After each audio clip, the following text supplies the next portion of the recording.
Network is here. Oh, no punches! I'm real revolutionary right now. Support this man, Black Media. He makes sure that our stories are told. Thank you for being the voice of Black America, Roland. Stay black. I love y'all. All momentum we have now.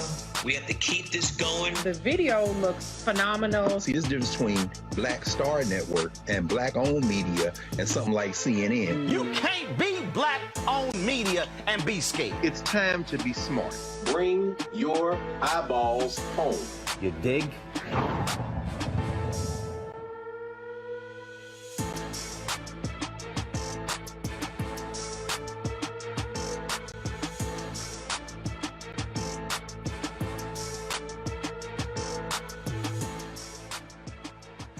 Today is Thursday, June 2nd, 2022. Coming up on Roland Martin Unfiltered, streaming live on the Black Star Network.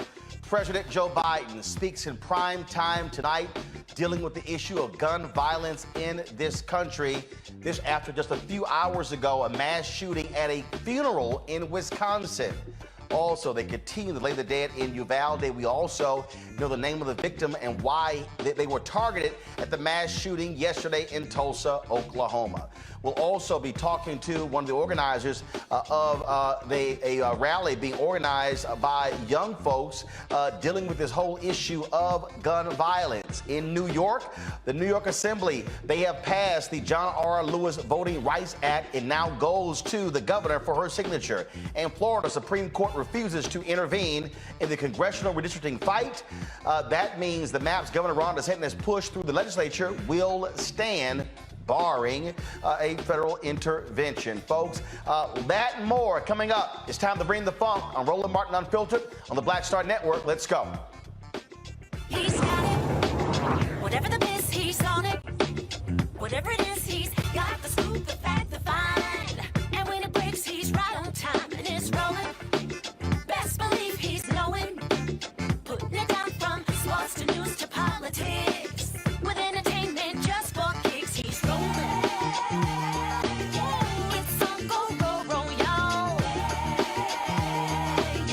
It's Roland Martin, yeah. Rolling with Roland now. He's funk, he's fresh, he's real, the best, you know he's Roland Martin now.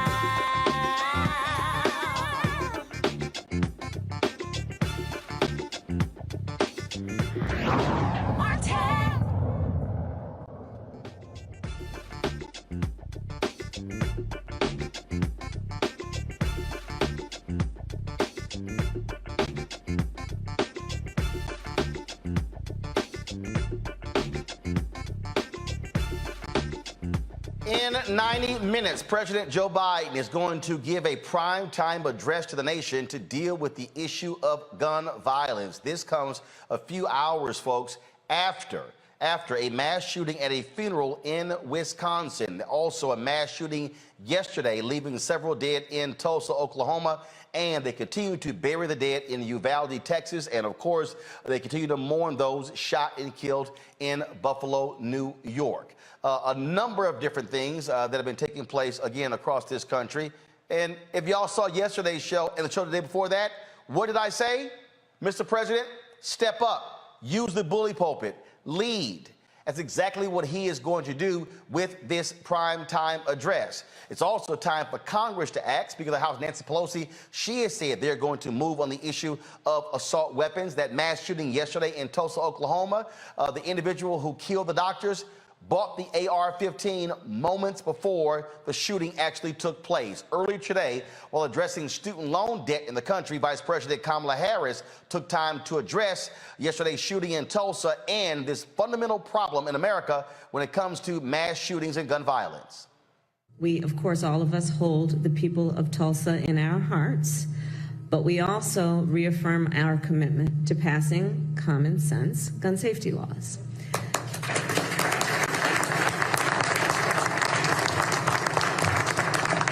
And I don't have to tell anybody in this room, but President Biden has taken more executive action to combat gun violence than any other president at this point in their administration. But we cannot, as an administration or those of us who are here, address this alone.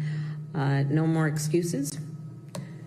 Thoughts and prayers are important, but not enough. We need Congress. Now in Oklahoma, police have released the names of the 4 victims of Wednesday's hospital shooting. Pictured here are Dr. Preston Phillips, Dr. Stephanie Husson, Amanda Green, and William Love. Those 2 are receptionists. Dr. Phillips and Husson were actual doctors there.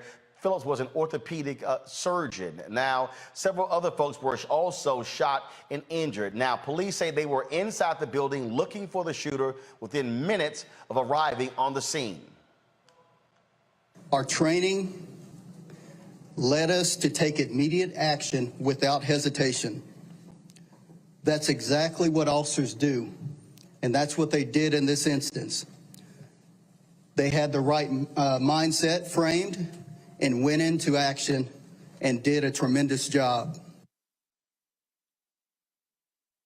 Cannot emphasize enough that we train rigorously over and over and over again for not if, but when, because we have seen the violence that has taken place throughout the United States. And we would be naive not to think that that would not happen in our jurisdiction. Tulsa police identify the shooter as Michael Lewis. They say Dr. Phillips recently performed back surgery on Lewis. Took place last month, and Lewis was not happy with the surgical outcome. Lewis died from a self-inflicted gunshot wound at the scene. Now today, Congress was discussing this issue, and things blew up at a House committee there when the issue of guns came up. You had Republicans on the committee, some of them even going through and showing guns during the hearing. Watch this.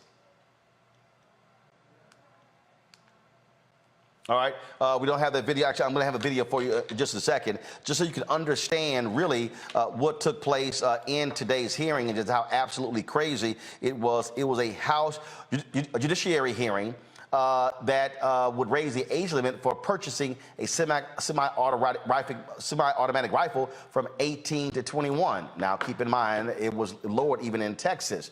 Now, the bill would also make it a federal offense to manufacture or possess large-capacity magazines and would create a grant program to buy back such magazines. Now, again, we talk about these particular issues that are happening in the country.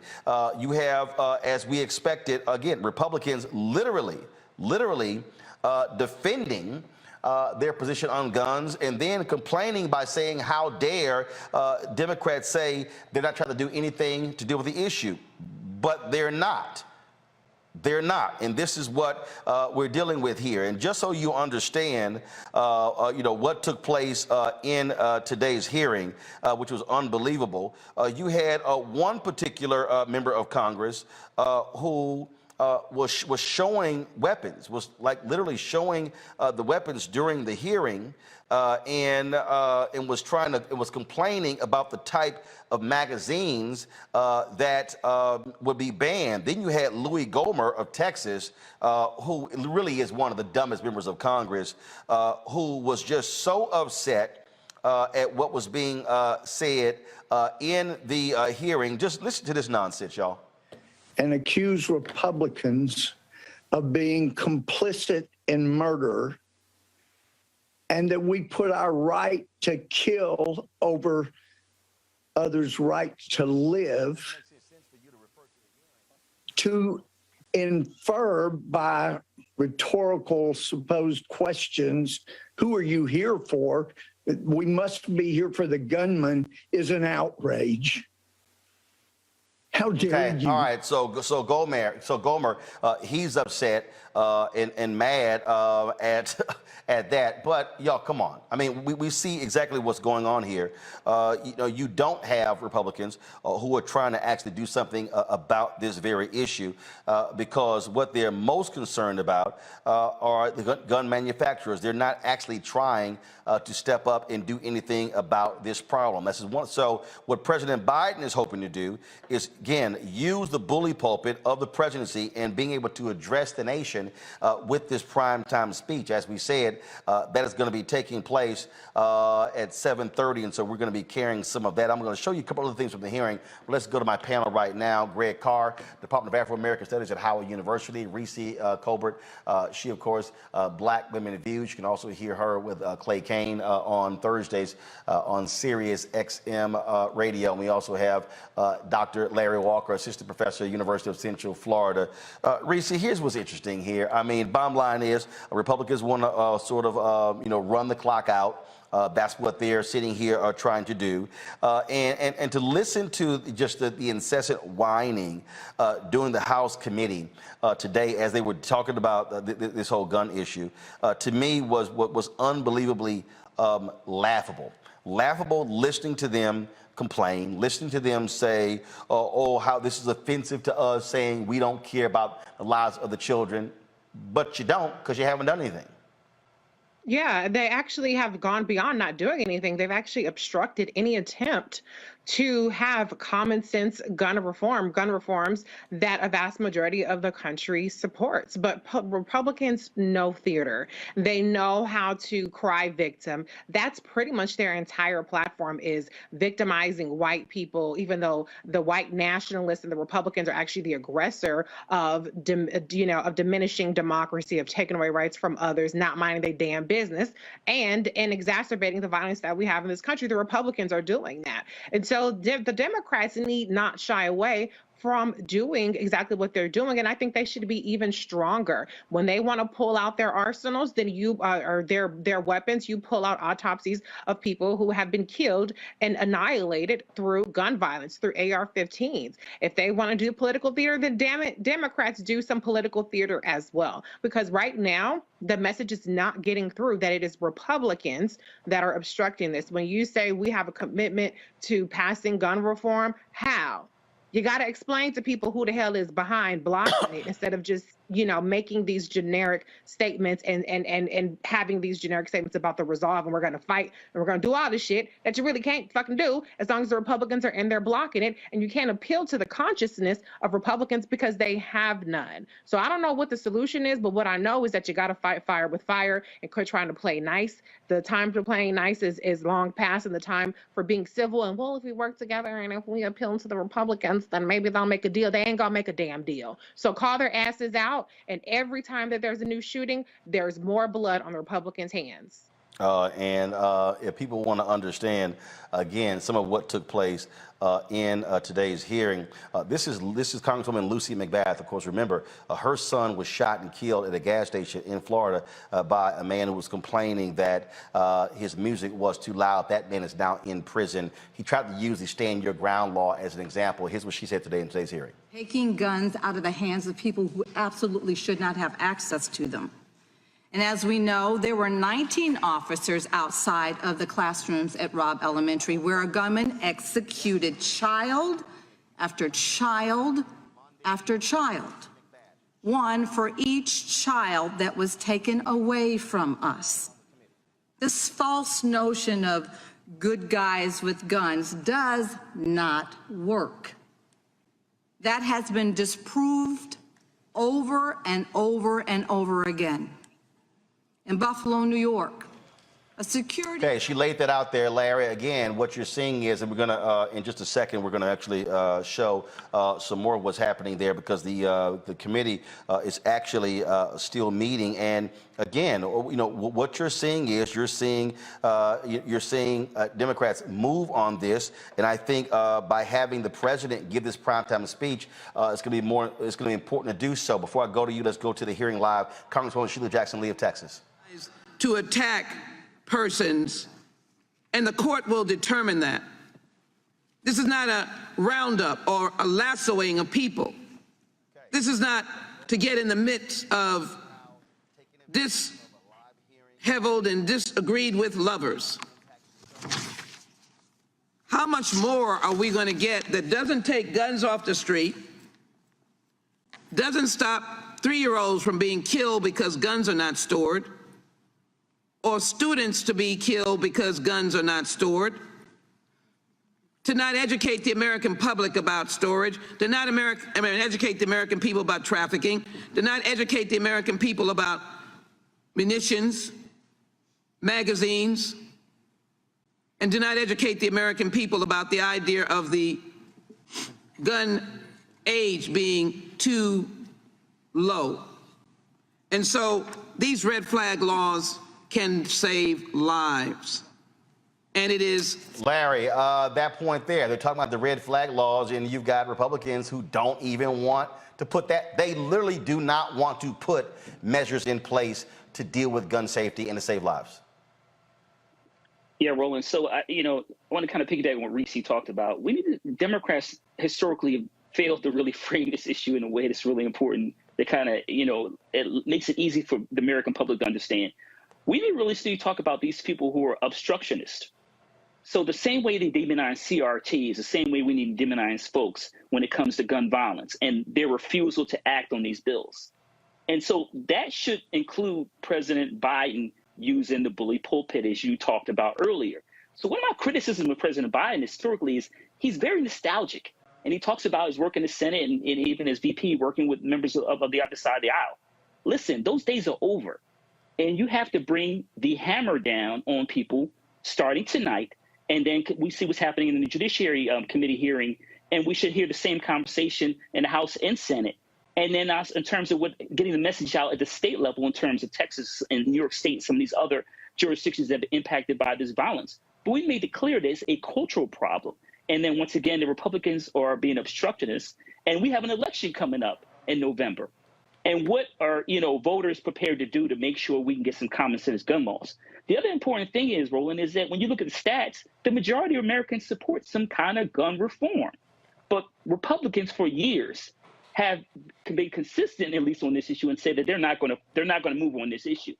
So the people need to force them to move on this issue. And for folks who are not prepared to move on the issue, then we need to vote you out and get folks in who are prepared to work with the Biden administration to get something done. Here is an example of the theatrics that I'm talking about. This is Congressman Greg Steube sitting here doing his wonderful gun display. Watch this. In 2021, the Glock 19 was the highest sold handgun in the United States. It comes with a 15-round magazine. That gun would be banned. Right here in front of me, I have a Sig Sauer P226. Comes with a 21-round magazine. This gun would be banned. Here's a 12-round magazine. This magazine would be banned under this current bill. It doesn't fit because this gun was made for a 20-round, 21-round magazine. This gun would be banned under this bill. Here's a Sig Sauer 320. It takes a 20-round magazine. Here's a 12-round magazine that would be banned. It doesn't fit because it would be banned. This gun would be banned under this bill. Here's a gun I carry every single day to protect myself, my family, my wife, my home. This is a XL Sig Sauer P365. Comes with a 15-round magazine. Here's a 7-round magazine, which would be less than what would be lawful under this bill if this bill were to become law. It doesn't fit. So this gun would be banned. I hope the gun is not loaded. I'm at my house. I can do whatever I want with my guns. Here's a point of order. Is exactly what the Democrats want to do. Now let's just take the policy objectives that they're trying to accomplish and look at the municipalities that have actually... I'm at home. I can do whatever I want with my guns. Greg, you got a big kick out of that. I can think of a couple of things I'd love for him to do with that gun. But anyway. Go ahead. I got a comment. Can I comment? Because can I say something? Go ahead. You punk ass bitch, what you need with all them guns anyway? What you gonna get out in the shootout like the guns of the Navarone? You ain't protecting the damn thing. You sitting up there having this phallic-y, fantasy that you have with all these damn guns and these rounds. We don't give a damn about your guns. Go on ahead and ban them because people like you crazy asses don't even need the guns. Especially if that means that we have less dead children, then yes, your guns got to go, boo, period. So here's what's hilarious here, Greg. He's complaining that, the lower capacity cartridges don't fit the gun. Well, that means that the gun manufacturers won't be able to, make 20, 21 bullet cartridges. You're gonna have to make ones that are lower. I mean, look, Okay, you know what I find to be hilarious about this here? I play golf. And you know what they actually do? They actually change sometimes the specs of golf clubs.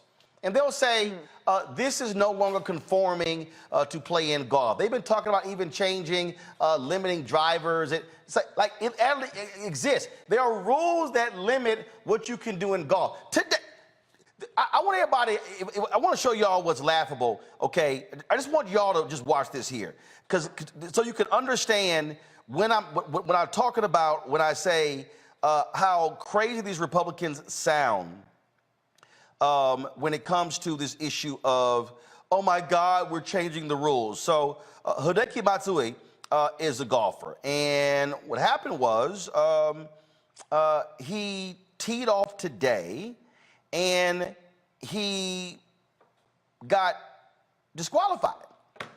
And so they explain how he got disqualified in a golf match. Just watch this.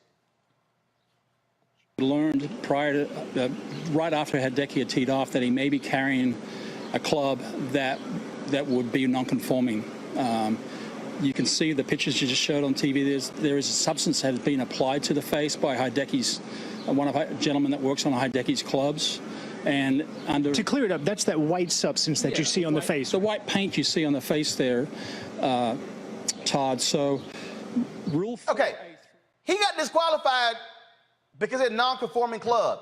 And they're bitching because, oh my God, this magazine that's 12 bullets won't fit, but it's normally made for 21 rounds. Really? Right. I mean, part of the reason they're trying to limit that is so you don't have somebody who can walk in and get off 21 shots in a matter of seconds, forcing you to reload and hopefully get someone taken down. They are upset because I can't have a magazine that fires 21 bullets because now they want to limit to 10 or 12. Damn. Oh my goodness. I don't know what I'm gonna do. Well, Roland, that commercial you showed last night, I think, said it all. That chinless bastard is not involved. He was making a commercial today. He wasn't talking to anybody, trying to convince anybody. I think Larry had it exactly right. In your book, White Fear, is coming out. You've been saying this over and over again. This is about a cultural message and a cultural war.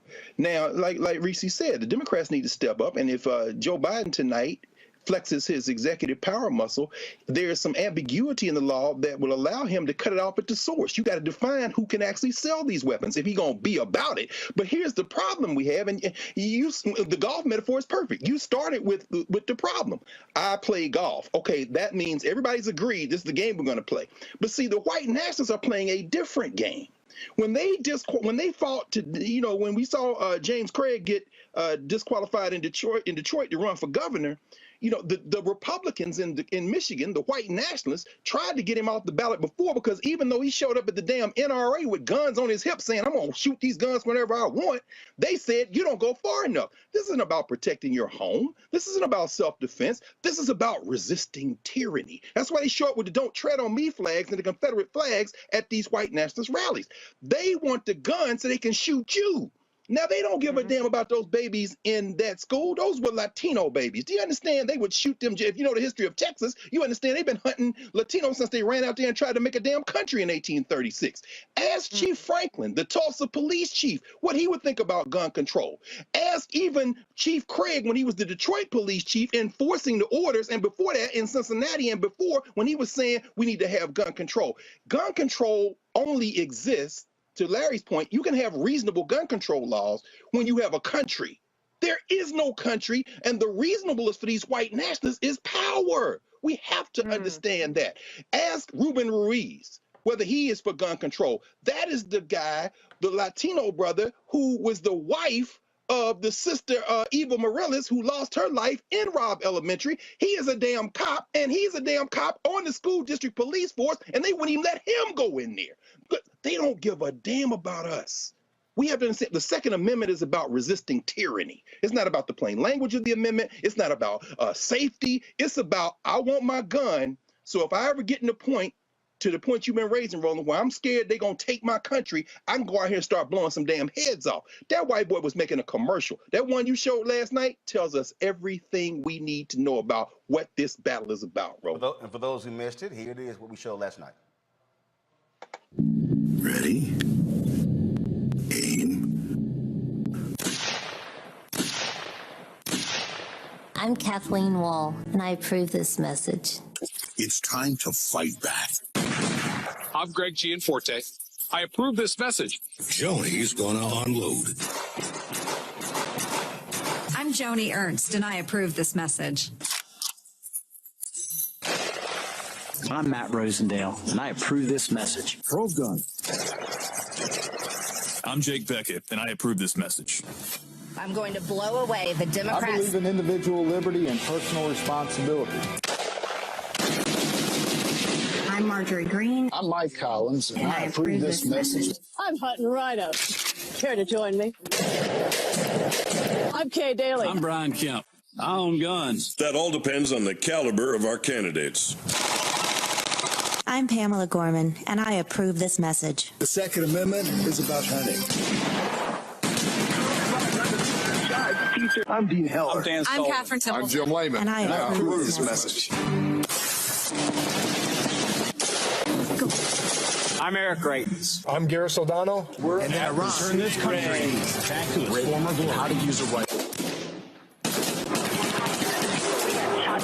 Bill Ray running for Congress. I'm Dave McCormick. My name is J.R. Majewski. I'm Will Brooks. I'm Hunter Hill. I'm Max Miller. I'm Lindsey Graham. Governor Janice I'm Doug McKeon. Robinson. And I approve this message. And I absolutely approve this message.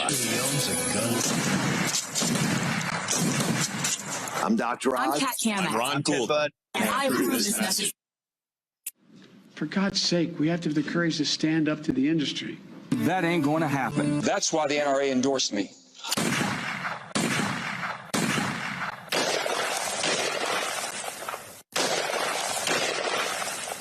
I'm Joe Manchin, and I approve this message. Reese, 2004, when Howard Dean said Republican Party uses God, gays, and guns to appeal to their voters, he wasn't lying. Right.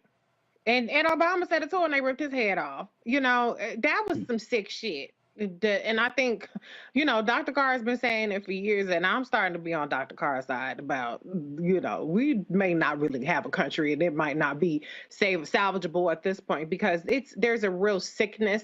It's not mental health. It's just the sickness of white supremacy and the white fear that, like Dr. Carr and you are talking about, that this is okay. You know, it's not just Black people, because we're not talking about the gun violence that's happening in our communities every day. We're talking about mass shootings. We're talking about what we would consider aberrations. And even that's not enough. You know, it might be Latino kids in Uvalde, but you had white kids in Sandy Hook, and that was not enough. That's how demented and deranged this country is. I don't know if anything can move the needle except for us no longer existing under the way that we understand the United States to be. And I don't know what that even looks like, but that's fucking disturbing and sick. And unfortunately, you have Republicans that are going to be turned on by that. And then you have Democrats that are like, well, what are you doing on these 18 other things to get my ass out and vote? Because that's not enough for me to make sure that Republicans never see the inside of a state house or a legislature or an executive house again. So what do? We just keep on talking about the next mass shooting, the next police shooting, the next act of violence, and nothing gets done. And if you want to understand how Republicans don't really care, here you have parents burying their dead in Uvalde, Texas. And yesterday, this is what one of the two U.S. senators from Texas posted on his Twitter feed. So is 7-2 a good hand? Oh, boy. Helmuth limped in for the 3, and Ted made it 13-5 from the small blind. So Alexandra, let's go in the big. It's back over to Phil. So he's talking. So Senator Ted Cruz participated, Larry, in a poker tournament with one of the biggest poker players in the country. He actually put that on his Twitter feed yesterday. Now, the video he posted before that, last year I played in a charity poker game on Poker After Dark, mentioned the people. It was awesome. Catch the first episode here. That's not what you maybe want to be posting on your social media account. On your personal social media account, in the midst of your constituents burying their children in caskets, made after their favorite cartoon characters? Rowan, I think the bottom line is who's holding people accountable. So when you reelect, members of the House or Senate who had these same kind of commercials, advocating. Listen, the imagery from these commercials connected to movies and the language they use is very clear. This is the new Jim Crow. So we got to be clear about that. So that means armed groups ensure black folks don't vote. And if you try to make certain changes, then the response is violence. That's a clear message. And I think it's really important. I know we've had a lot of conversations on this show about where we are as a country. Dr. Carr's talked about it. Reese's talked about that. But this is it. This is the time now. Because if we don't get some strong leadership and force folks to vote the way they should be voting, then we're going to continue to see a downward spiral. It is it's almost as if you had a calculator and these mass shootings you're just calculating. It's not weekly, it's daily now. We were in multiple mass shootings per day. It is not going to get better until we have gun laws to address this issue. Moving it from 18 to 21, banning some of the assault rifles. Listen, I want to also say something else, Roland. I grew up in a family where my dad's a hunter. So we went hunting. Right now, my father is in support of common sense gun laws because it doesn't make any sense to constantly see children, innocent victims, be killed because if someone could go out that day of, hour before, buy a gun, enter an institution, and start firing and killing people who were just minding their business. And we got to do something about it now. Greg, this is the other U.S. Senator from Texas. So Joe Pagliarulo is a conservative radio talk show host out of San Antonio. He sent this tweet. I'm told John Cornyn is open to making gun laws more restrictive. I get emails to have the senator back on and to, quote, go at him on this. John is from Texas. I've interviewed him hundreds of times. Until I hear him say he wants to restrict my second rights, I'll refrain from judging. Cornyn tweets, not going to happen. Who is Senator Cornyn? The person that Senator Mitch McConnell has said is in charge of negotiating a gun package. Right there. Right. He's saying, ain't going to happen. But you got Senator Susan Collins. Oh, Miss, I think Donald Trump learned his lesson. That same Senator Collins. Let me see let's see here. This is what he tweeted right here. New key gun restrictions won't get into any deal. Background checks plan to be narrow and raising age for AR-15 seems unlikely. There's still optimism about incremental deal. Yeah. Then, but he did, where's the, let's see here. Let's see here. I'm looking for the one where he talked about Susan Collins because I want to give y'all a good laugh on that one because I thought that one really was funny. I think she, let's see here, where is it? Because I got a big kick out of it because she said something to the effect of, here it is. This is Susan Collins right here. Quote, we're making rapid progress toward a common sense package that could garner support from both Republicans and Democrats.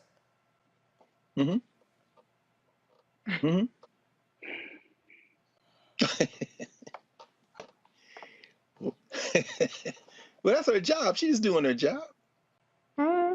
She's doing her job, bro. I mean, she says her name is Susan Collins, which leads me to skepticism whether or not that's her name. Everything that comes out of Susan Collins' mouth can't be trusted. But of course, the whites of Maine sent her back to the federal legislature using the white minority rule clause of the federal constitution, although they probably didn't know it at the time. It's called the Electoral College. So that's why it's insurmountable. That's why you have a white nationalist like Joe Manchin as the last shooter in that commercial. The D and the R are much less relevant here. I mean, and Larry, you framed it beautifully, brother. It seems to me, we are being pushed to the brink of the fracture of this little federal polity. And Reese, I don't know what comes next. I'm not hoping or wishing that. I'm just saying, as a student of history, we are now back in the 19th century. When you said the new Jim Crow, you're absolutely right, Doc. I mean, look, in May 1856, Preston Brooks, who was a congressman from South Carolina, walked onto the floor of the United States Senate and beat Charles Sumner, Senator Sumner, in the head with a silver-tipped cane. Took him 3 years to recover. Now, Sumner, once he recovered, was one of the leaders of the Civil War amendments, 13th Amendment, 14th Amendment, 15th Amendment. My point is this: Ted Cruz is going to take an ass whooping, and so is John Cornyn. See, you have to understand what Malcolm X meant when he gave the speech, the ballot or the bullet. He wasn't hoping for a violent revolution in this country. What he was saying is, if you take people's right to express themselves at the ballot box away, they're going to start getting the strap. Ted Cruz already can't eat outside. This chinless bastard going to show up one day and somebody going to beat his ass. Now, he could pray they do it with their hands. But since none of these white nationalists want anybody to take their guns away, people going to start blowing heads off, and it ain't going to be drive-by shootings in Chicago. It's going to be, is this the MF that won't protect my babies? No problem. You ain't got to worry about him again. Now, let's have an election for his replacement. My point is this: I'm not wishing that on anybody, but anyone who knows the history of this country understands where this is going. Violence once released, if it's not checked, it's going to become the accepted, not only accepted, but the desired tool of political expression. These white boys are playing with fire, because last I checked, they're a bunch of punks. So if you want to go, you would be better off getting all these folks who ain't going to vote lined up to overwhelm them at the ballot box, because that other option, oh, they ready for that. And that's the last thing you want to see, Chief, because all y'all gonna piss your pants. John Cornyn, Ted Cruz, chinless Josh Hawley, chinless Tom Cotton. You ain't built like that. Do you know the history? Abraham Lincoln didn't free us. What happened was Martin Delany went to the White House and said, no problem. You give us some guns, we'll end this war. I'll murder everything moving, including you. And Abraham Lincoln was like, I love Frederick Douglass, but Martin Delany is about that life. And once we got those guns, we ended the Civil War. Y'all don't know your history. F around and find out. Now, folks. But Dr. Cart, can I just do you really, like, 2022? Are people about it? Because I'm George Zimmerman still walking. I'm not wishing nothing on nobody, but George Zimmerman still walking around. A lot of these people who done killed, black people, they all still walking around. I'm just trying to figure out who was about to life. I'm not saying I'm not trying to find them and get them all gassed up, but I feel like we're sleepwalking into the demise of what we have currently, and people are just shoulder shrugging. So people are shoulder shrugging because you don't have enough politicians on the Democratic side who did what Beto O'Rourke did. I agree with you on that. See, the fundamental problem that we're facing right now is that, again, how Democrats have always operated. They actually are believing that there are a set of governing rules. There it is. That we all are in the same boat, that we're going to be respectful towards one another, and that, you know what, that common sense is really going to take hold. So therefore, you know what, let me just sort of just respect people. See, this is what I keep saying. President Joe Biden is still operating like he's in the Senate in 1990. That's right. And in fact, he's still operating like he's in the Senate, as opposed to, bruh, you're the president. I mean, you're literally the president. This is how. And see, and again, this was the news conference when Beto O'Rourke, when all those Republicans were sitting up there, and we now know they were lying when they were praising law enforcement. And you now notice they ain't saying how amazing law enforcement was. This has to happen more by Democrats. Excuse me. Excuse me. Excuse me. Sit down. You're out of line and an embarrassment. Hey, sit down and don't play this stuff. The next shooting is right now, and you are doing nothing. No, he needs to get his ass out of here. This isn't the place to talk this over. This is totally predictable when you... Sir, you're out of line. Sir, you are out of line. Sir, you are out of line. Please leave this auditorium.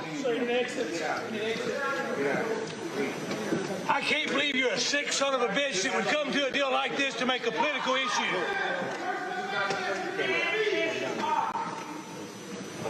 Yeah, you want me to come in? Now see, I want y'all to see.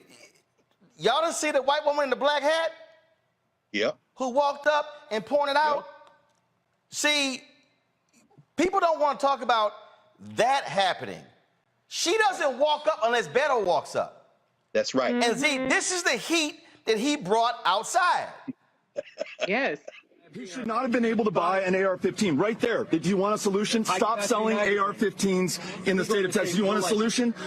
Have universal background checks. We don't have them. You want a solution? Red flag laws or extreme risk protection orders, which stop a shooting before it happens. You want a solution? Safe storage laws. Those are 4 solutions that have been brought up by the people of Texas. Each one of those has broad bipartisan support right now. We could get that done if we had a governor who cared more about the people of Texas than he does his own political career or his fealty to the NRA. And if you need any proof of that, check the schedule for the NRA's convention this Friday right here in the state of Texas. 5 of the worst mass shootings in U.S. history right in this state on his watch. What does he do about it? He goes to the NRA convention to brag about how easy he has made it to purchase guns in this state and to carry them publicly without a background check, without any training or vetting whatsoever.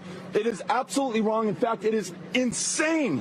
The governor talks about mental health. It is insane that we allow an 18-year-old to go in and buy an AR-15. What the hell did we think he was going to do with that? This one is on us. That was how he responded. And what happened yesterday in Tulsa? Man is upset about his surgery, goes into a store, buys an A. Do y'all? Tuesday, I went to Walgreens and bought a 24-pack of Zyrtec D. I wanted 2. Come on now. Come on. I was told, nope. Excuse me? They last 12 hours. So 24-pack is going to last me 12 days. I don't want to have to come back here, so just give me 2 damn packs. Nope. You're prohibited. Federal law.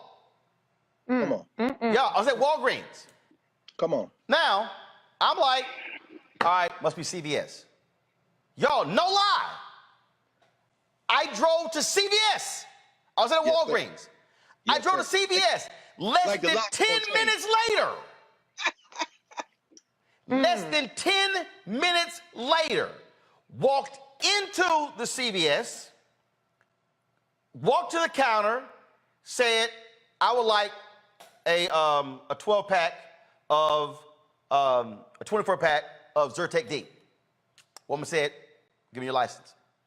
Gave my license. She was like, sorry, I can't sell it to you.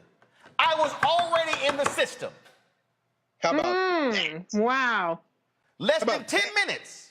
Why? Because a federal law was passed to keep people from buying Sudafed and drugs like this out of fear of making or mixing with fentanyl.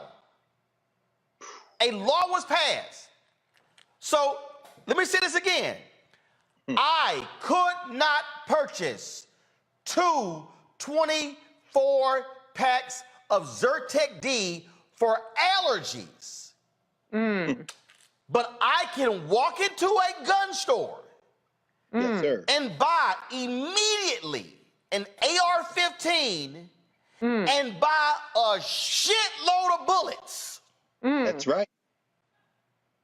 I can buy multiple magazines of bullets, but I could not get 2 24-pack of Zyrtec D for allergies. Well, Roland, I mean, what you're raising is very important, but for all the obvious reasons. We're talking about a system that is not broken.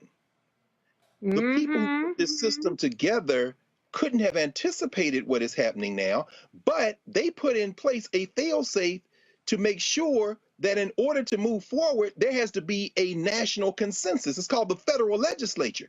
You couldn't do that because a federal law was passed. There was a consensus. But on this issue, This is an issue where the idea of a national consensus comes in direct conflict with the idea of why this settler state was founded. So Reese, you're right. I mean, I don't know what would happen, but I know this much. We don't have to go back to 1856. We can go back just 30 years ago to when them white boys got off for beating Rodney King after Latasha Hollins had been killed and all that momentum had brought up. Remember, the Crips and the Bloods called a truce in the streets of LA. In fact, a year or two later, when Dr. Dre released The Chronic, he had a cut on there called The Day the Ends Took Over. And you heard them brothers in the street, if you're not down with the Africans in the United States, if you're not down with the, they tied blue and red rags together. They said, we have a beef with the group that Tupac called the biggest gang of N-words in the city, the police. LAPD with Batarams have been coming in through South. Remember Damian Football Williams, who pulled Brian McDenny out of that truck at the corner of Florence and Normandy, where Roland stood a few months ago, hit him in the head with the brick. Remember Ice Cube and Dr. Dre and Natural Born Killers? He said, "So F. Charlie Manson, pull him out of his truck, hit him with a brick, and I'm dancing." And the day they arrested Damian Football Williams for doing something he shouldn't have done, the chief of LAPD, Daryl Gates, said, "You're going down, Football." And in handcuffs, Damian Williams looked back at Chief Gates and said, "You're going down, Chief Gates." My point is this. We're not talking about a politically conscious group of black people with guns in this country in 2022. We're talking about people who then, when confronted with a country who will not protect their children, say, "We ain't got nothing else to lose. Let's stop shooting each other for the weekend, and we're going to go down to Racine." Because guess what? It's 30 miles south of Milwaukee, and it's just across Illinois. And so since y'all won't put Kyle Rittenhouse in jail for shooting people, and he shot white people, the next time they will be I'll end with this. The white dude in Canada, Stephen Marsh, wrote a book called The Coming Civil War on the United States. He's in Canada where they have incredible gun laws, right? Looking at the United States and said, it's going to be a trigger event. It might be a natural disaster. It may be a flood or hurricane in Florida since you've stripped everybody of the capacity to intervene. But whatever it is, when it pushes this country over the brink, the fracture is not going to be made possible by people who are politically conscious. It's going to be made possible by people who say, "I don't have anything else to lose." And frankly, I'm with you, sis. I don't have a solution for that. I'm not hoping for it. I'm just saying this is where we're headed, and those white boys not backing up. Because they think somehow they can survive that, and they can't. The only way this changes. Last night in Dallas, Beto O'Rourke, that was a town hall, 3 standing ovations last night. The only way this changes is when these white folks in America get off their asses and say, I don't care what you say about taxes. I don't care what you say about abortion. I don't care what you say about gay people. I don't care what you say about black people. I don't care what you say about immigrants. I don't care what. I am not going to vote for you because of your stance on guns. But this town hall right here, you've got to show it. More of this has to happen. More of this has to happen. And this can't be 500. It has to be 500,000. It has to be 5 million. They have to be penalized at the ballot box. And we've got to also, I got to stop having these black people who want to keep trying me on social media, keep it on Beto, who want to keep trying me, okay? Or,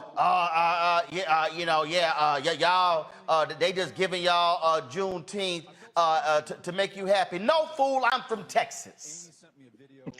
And Juneteenth was always used as a freedom opportunity for black people, where we registered people to vote, where we had symposiums, where we had town halls. It wasn't just barbecue and concerts. That's right, brother. It was a continuing effort for freedom. And so what Beto is doing here and what Biden is going to have to do tonight, he is going to have to say the line has been drawn. He is going to have to say, and he's going to have the guts. That's right. To do exactly what I just did, talking about how in the hell can I only buy 1 pack?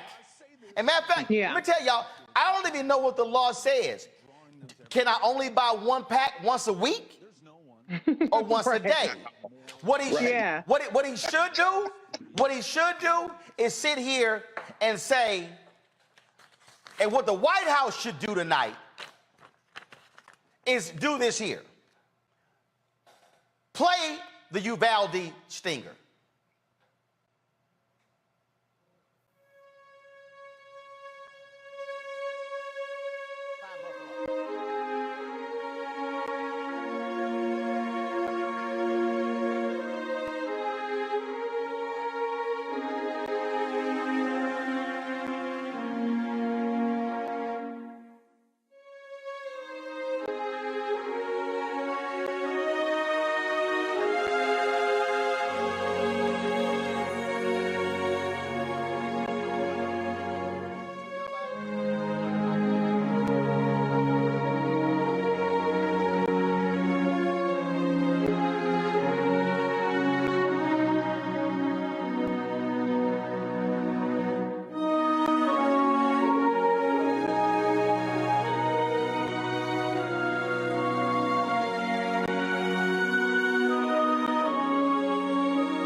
And what he then should say is Buffalo.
He then should say Sandy Hook.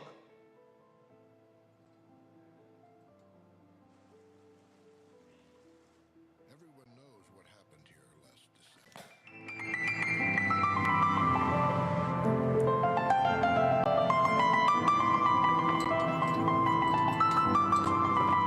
The cards came from everywhere. And now families of Sandy Hook are ready to answer you. Our hearts are broken. Our spirit is not. We will be remembered not as the town filled with grief and victims, but as the place where real change began. 20 of our children, 6 of our educators. Gone. Gone. Gone. We know the price of inaction. We will honor the lives lost. This is the time. It's time to turn the conversations into actions. We need you now. Will you stand with us for change? It's time. Will you promise? Will you promise? Will you promise? Make your voice heard. Go to sandyhookpromise.org now.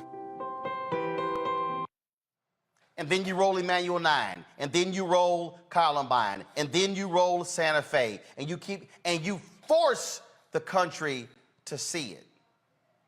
I know there are people out here who are saying, oh, the families, they should do a Mamie Till Mobley and open the caskets. No, I'm not going to ask any parent to do that. No. I'm not going to ask a parent. Now, if a parent chooses to do that, that's their decision. I'm not going to ask a parent to do that. No. But you got to put it in the face of these people at every turn. This is what lax gun laws have done in this country. and they must hammer it every single day. And Biden should say, I'm putting it all on the line. And you got to be willing to say, if y'all don't want to re-elect me, fine. And if I go down on this one, fine. Yeah. But they have got to learn that as long as you keep playing footsie and with this incremental, no, we're not going to do background checks. We're not going to get rid of the AR-15s. We're not going to reduce the size of the magazines. What the hell are you going to do then? Nothing. Oh, let's fortify the door. Oh, sure. That's progress. Let's fortify the door. Okay. Gotcha. No. They have got to be willing to put this on the line. Final comment before we go to break. I just want to say, to be clear, I'm very aware who the enemy of progress is. It's the Republicans. But my message for the Democrats is if you're going to lose this battle, if you're going to lose again because of the obstruction and the depravity of Republicans, then goddamn it, lose loudly. Lose with some fucking anger. Quit going out like cowards and losing quietly and losing, oh, well, I guess we're not going to have a deal this time. Oh, well, I guess we're going to go home. Lose loud as fuck and let everybody know who the enemy is. And maybe you might not get slaughtered at the ballot booth in November. And maybe people will wake the hell up and understand what's at stake and who the real enemy is. Because right now it's looking like Democrats are fucking useless. And I don't believe that they are. But when you go out like a bitch and a coward every time, people don't know that you're not actually useless, and that if they put enough of you in there, we can get some damn progress. Indeed. Indeed. Going to a break. When we come back, we'll talk the California report released with regards to reparations. Will the state actually only up the resources? We'll talk about that. Also, we'll talk to a young person who is involved with a mass rally that's being planned to deal with the issue of gun violence and that and more. And of course, again, President Joe Biden, his national address speaking to the issue of gun violence in this country. We will carry it live right here on Roland Martin Unfiltered and the Black Star Network. Folks, we'll be right back.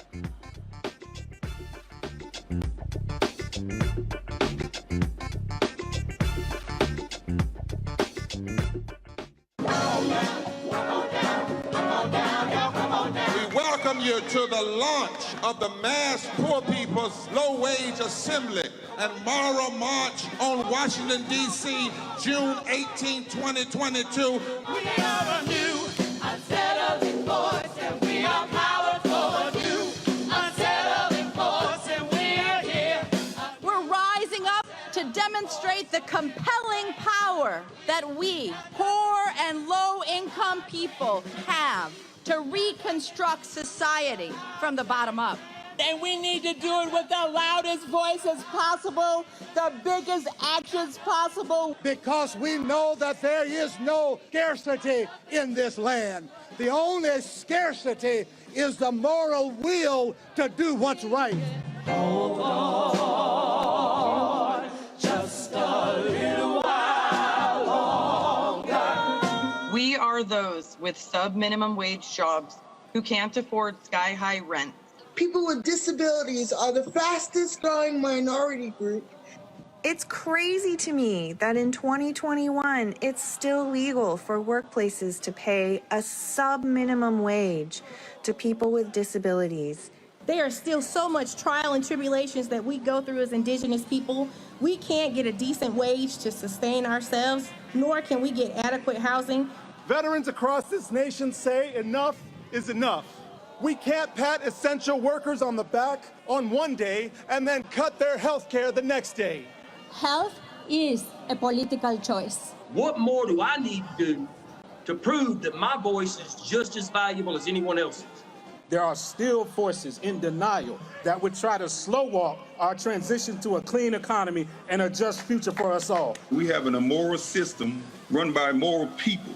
But together we walk, and we walk and we fight. It's time for a change. Reconstruyamos esta gran nación. See, we are people of resilience. as we fight these interlocking injustices together. When we work together, mobilize together, and rise together, we become a voice for the voiceless, and we become an agent of change in a time where great change is needed.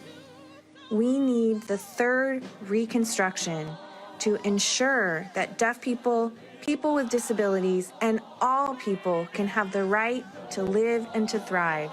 We know what they are doing, but the question is, what are we going to do? Reconstruction begins when we change our mentality and say it's time for you to get your foot off of my neck.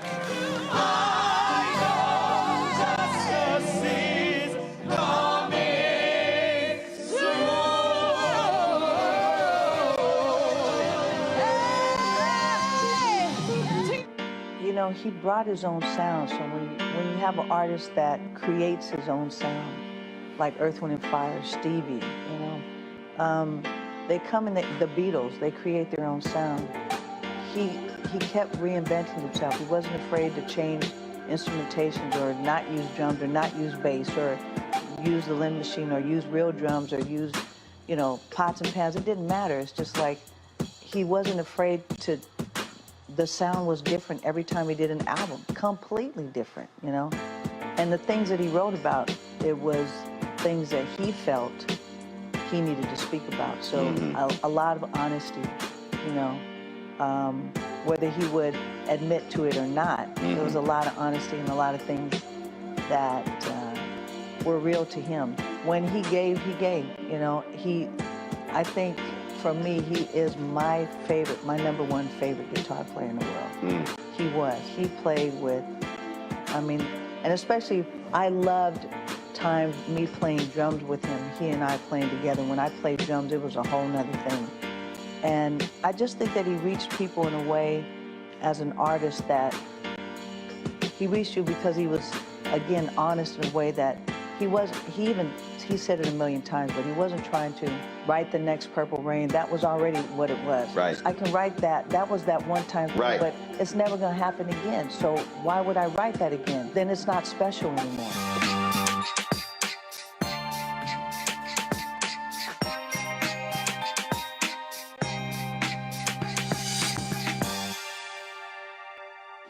Hey, I'm Antonique Smith. Hey, I'm Arnez J. Hi, this is Cheryl Lee Ralph, and you are watching Roland Martin, Unfiltered. I mean, could it be any other way? Really? It's Roland Martin.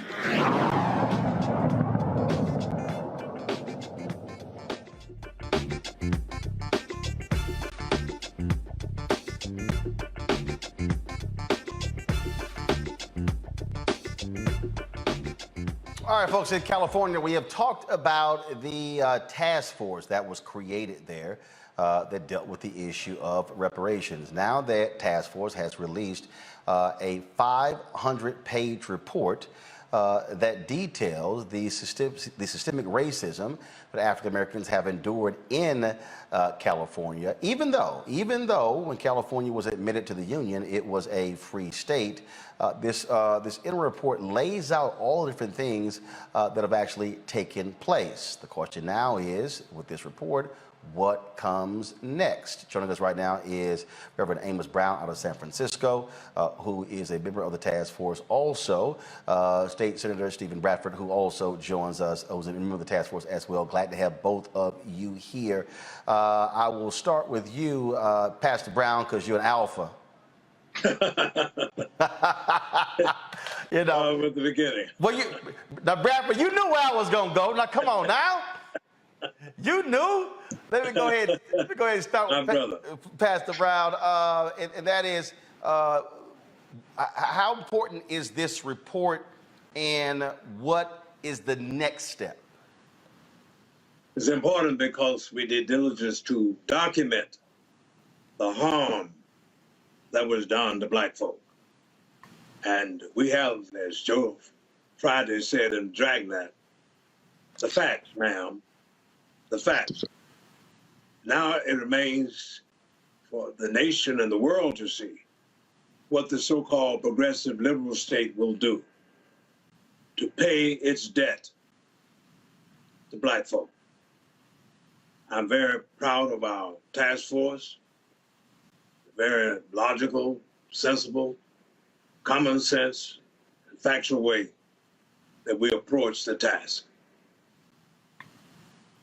All right, Senator, so the report calls for reparations and repairs in a variety of areas: education, housing, and the justice system. Some of the recommendations include updating language in the state's constitution, removing racial bias and discriminatory practices in standardized testing, compensating people deprived of profits for their work, investing in and creating free health care programs, and apologizing for acts of political disenfranchisement. Now, you've got some people who believe cut the check. You hear them say cut the check. They want direct payments, but your task force is not unanimous, if you will, on exactly what this repair looks like, correct?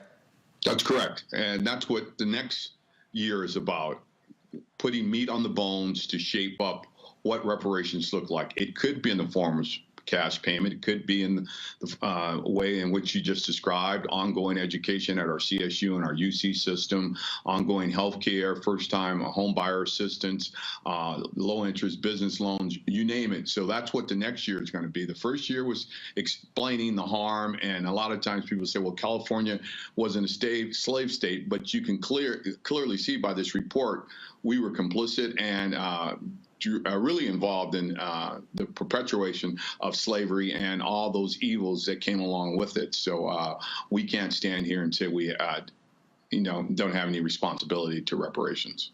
So, Pastor Brown, and so you've had the task force thus far, and so what is the next thing? What's the next step for this task force?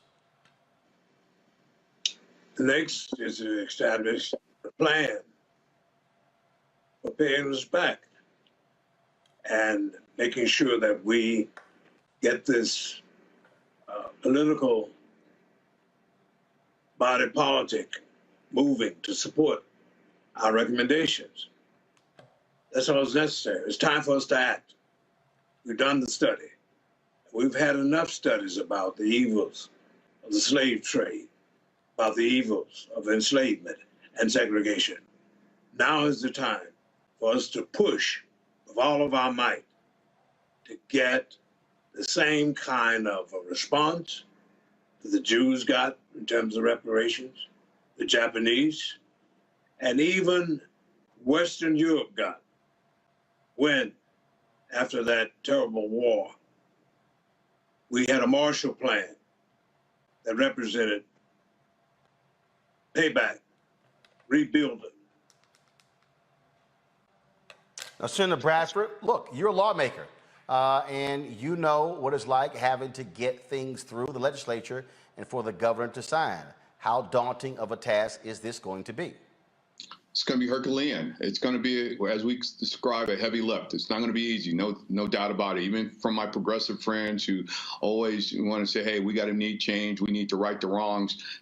This is going to be a real profile and courage for the California legislature on both sides of the House to come up and cast a vote on this final product, what we develop in the next year. And I think it's going to be a fair plan. It's going to, I hope, includes some forms of cash payment. I hope it also includes the fact that we can afford this. And for folks who continue to say California cannot afford to pay reparations, be it in cash, I say that's just a bunch of foo-foo dust.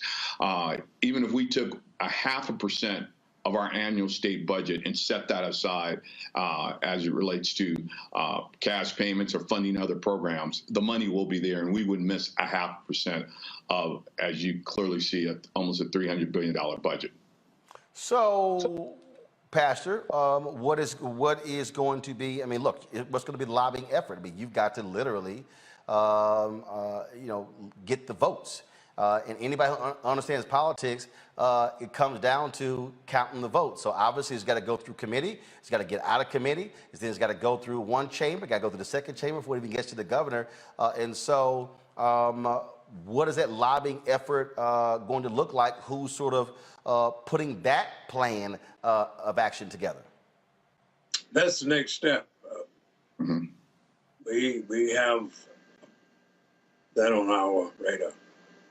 So have no fear. We know how to count.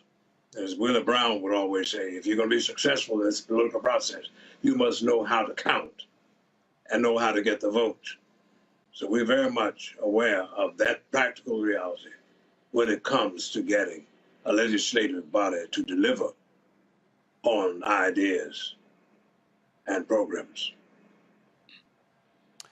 Senator Bradford, look, again, as someone who's had to have to do this, what type of external campaign is going to have to be put together? I mean, it's going to have to be a massive effort to get the House members and the Senate members to be on board with this. It's going to take a public relations campaign. We're going to be working with the public relations agency as we move forward with just the work that we're doing on the task force. That's what we want, the public engagement, and keep people informed. And we appreciate a program such as this to let folks know what's next, what's coming down the road. Yes, it's going to require all of us, especially the Black Caucus, which we stand in unison on coming up with a program to work with our colleagues on both sides of the aisle to come to a realization that this is needed, whether it's, again, in some form of cash payment, some kind of ongoing education program for individuals who have been descendants and suffered from not only slavery, but the remnants of slavery here in California. So it's going to require us to work in all the ethnic caucuses all coming together as well, being supportive of this. But we have a year to pull it all together, but we're going to be working at it. All right, then.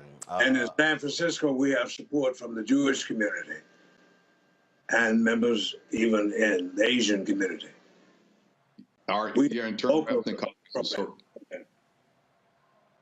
Okay. All right, gentlemen, I certainly appreciate you joining us. We'll see what the next step is and when it comes to what you present to the legislature. Thank you. Right. Got a year to do it. Thank you. Thank you, Roland, for this. Thanks a bunch. I'll bring my panel here. Greg, is interesting. I had a guy hit me today, and he was like, where you on reparations? I said, man, I done told y'all. I said, I have no confidence that white legislatures are going to actually stand for it. I said, but what you going to do? See, and that's the thing right there. Greg, it trips me out for the people who yell, holler, and scream, cut the check. But then when you hit them, what are you doing? There's never a response. There's rarely a response.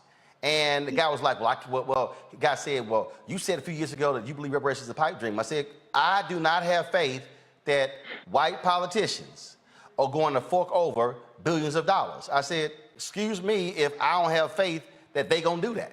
Now, this is where what it looks like comes in. Because if you talk about cash payments, we already see they suing hell when it comes to the black farmers. The black farmers, they still ain't been able to tap that money because of that lawsuit. They're going to tie that sucker up in courts for a very long time. And so you're going to have to deal with that reality. And for the people who see, and this is the one that probably kills me the most, Greg, Reese, and Larry, all these stuck on stupid people. Democrats ain't shit. They ain't shit. Then I go, who you think you're going to be dealing with to try to get it? Right. Like, literally. I don't know about y'all. I ain't heard one Republican say, I'm down reparations. So no. It's sort of laughable that folk gonna try to tear down one side, which is the only pathway you got. I mean, let's be real clear. Democrats control the California House, Senate, and the governor's mansion, which means you're gonna have to convince them to make this done. And Greg, every Democrat in California don't represent a black district. Black people only make up 6% of LA. Yep. But these other folk that you swear they experts on politics. Go ahead, your thoughts. No, I'll just keep this quick. I'm very torn by this report. I haven't read all the 500 pages, but I've read most of them. It only came out yesterday after all, so I only had a chance. But I'm very torn about this. There's very little new in the report. We've seen these kind of reports before. Our frat brother, Paul Robeson, in 1951, we charged genocide. The forum there was the United Nations. That's a whole nother conversation. But I was concerned, first of all, that the entire document was drafted and written and edited by lawyers and law clerks and members of the AG office in California, that the supporting contributors were all law clerks or lawyers in the AG's department, that the expert commentators, the expert contributors rather, there were four, I think 4 or 6 of them, Sandy Darity and Kirsten Mullen, his partner, were at the heart of this, which is why the deeply flawed logic of the structure of the report was just alarming to me. This is intellectual warfare. You might only get one shot at this. What we see is the litany of abuses. They did a decent job at that, although reading through the footnotes, I was very concerned about who they didn't include. This is when you put your best foot forward, and the cherry picking, and I don't blame the staff because they don't know black scholarship. So I know why you picked certain people and left everybody else out. I was concerned, if I'll end with this, the chapter on economic kind of harm. Yeah, Sandy Darity's footnotes were all through that. I see what you're doing. You're trying to model this up so you can get at H.R. 40, the federal legislation. And here's where the concern comes in. And here's where, if you're going to get this through, it's going to be an issue. Everything in just about all of those chapters applies to anybody black. So at the end of the executive summary, section 15, they proposed setting up something called the California African American Freedmen Affairs Agency to help people trace their lineage. Lineage is going to be the hill that fractures this whole thing. How are you going to exclude people who came from the Caribbean, who suffered the afterlives of enslavement, that are shot through your entire document? How are you going to exclude people in all of those categories who suffer because they're black? Now, I get the class thing. I get that there are differences. I get it better than you do. Trust me on that. But the point is this. You cannot make a political coalition when you start with who you're going to leave out of it. And it's going to be a whole bunch of white people show up with better records than you do, saying, give me my reparations in whatever form it is. And I think that is the hill that I'm waiting to see what comes up next in this next part of the report. But Roland, I should end on a positive note. I said I was going to blast. Let me just say this. This is a step forward. I'm not interested in fighting black people. What I'm saying is we got to be smarter than that. We come from a tradition of much better intellectual work than this. So I'm saying, yes, we got to fight. But damn it, they passed a damn ballot initiative in California that doesn't allow you to use race in a remedy. So you just going to accept that? I'm with you, Reese. You got to get out and pass a new ballot initiative to take that off, because they hiding behind interpretation of the law to try to exclude black people. And that's something that, I'm torn. The best I can do now is just be quiet. Well, Greg, you had this one person that got people in the chat session going, descendants of black United States slaves only, Dr. Carr. At me, baby. At me. At me. Anytime you want to have this conversation, trust me, brother, I feel your pain. But on the best day of your life, you can't win this argument with your open enemy, because guess what? As John Henry Clark said, a New York City taxi driver or one in California don't make no difference between however your acronym, DAIS, FBA, ADOS, and wherever black people came from somewhere else, because guess what? That taxi driver is a Pan-Africanist, because y'all all N-words. You don't understand how this works. But if you want to have the conversation, in love, brother.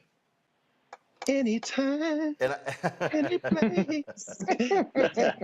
and Larry, to the point in which Greg has laid out in that, and I've heard other historians lay out, when you say descendants of slaves,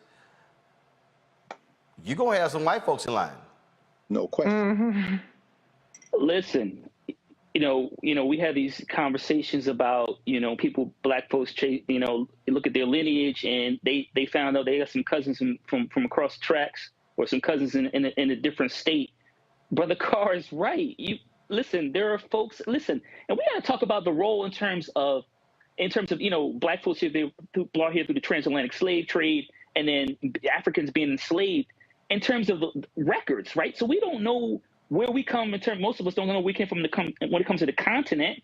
We don't know what language we spoke. We don't know much about our religion and our ancestors were in Africa, right? And particularly Western Africa. We don't know any of that. But there are a lot of folks in this country who are white, like Dr. Carr alluded to. They've got records that go back generations. Come on. Let's talk about Strom Thurmond. So, and, That's right. So listen, and having a black daughter. So this issue of race and lineage in this country is it's very tricky. Let me also ask something, Roman. I think it's really important here. Is the biggest obstacle we're gonna, in terms of this committee is going to face is anti-blackness. Let me repeat that again. Anti-blackness is the biggest obstacle to whatever cash payouts, whatever they decide to do with the banking industry or college tuition, et cetera. And as a former policy staffer, my biggest challenges with Democrats who are liberal. I already understood Republicans who are conservative understood where they were coming from. My often frequent challenges in terms of getting policy issues moved out of committee to the House, floor of the House, was with my fellow Democrats who work for progressive members. So once again, I repeat, the biggest challenge is going to be anti-blackness in terms of really addressing the issues that people of African descent have encountered in this country for generations. And Reese, what I have laid out to people is look at the data. All the people who are always yelling, the data, the data. I keep hearing all the people, the data. Last election, let me say it again, the last election, 71 to 73% of the entire electorate were white. All y'all people who are watching me right now, who are listening, let me remind y'all, every Democrat does not come from a district elected by black people.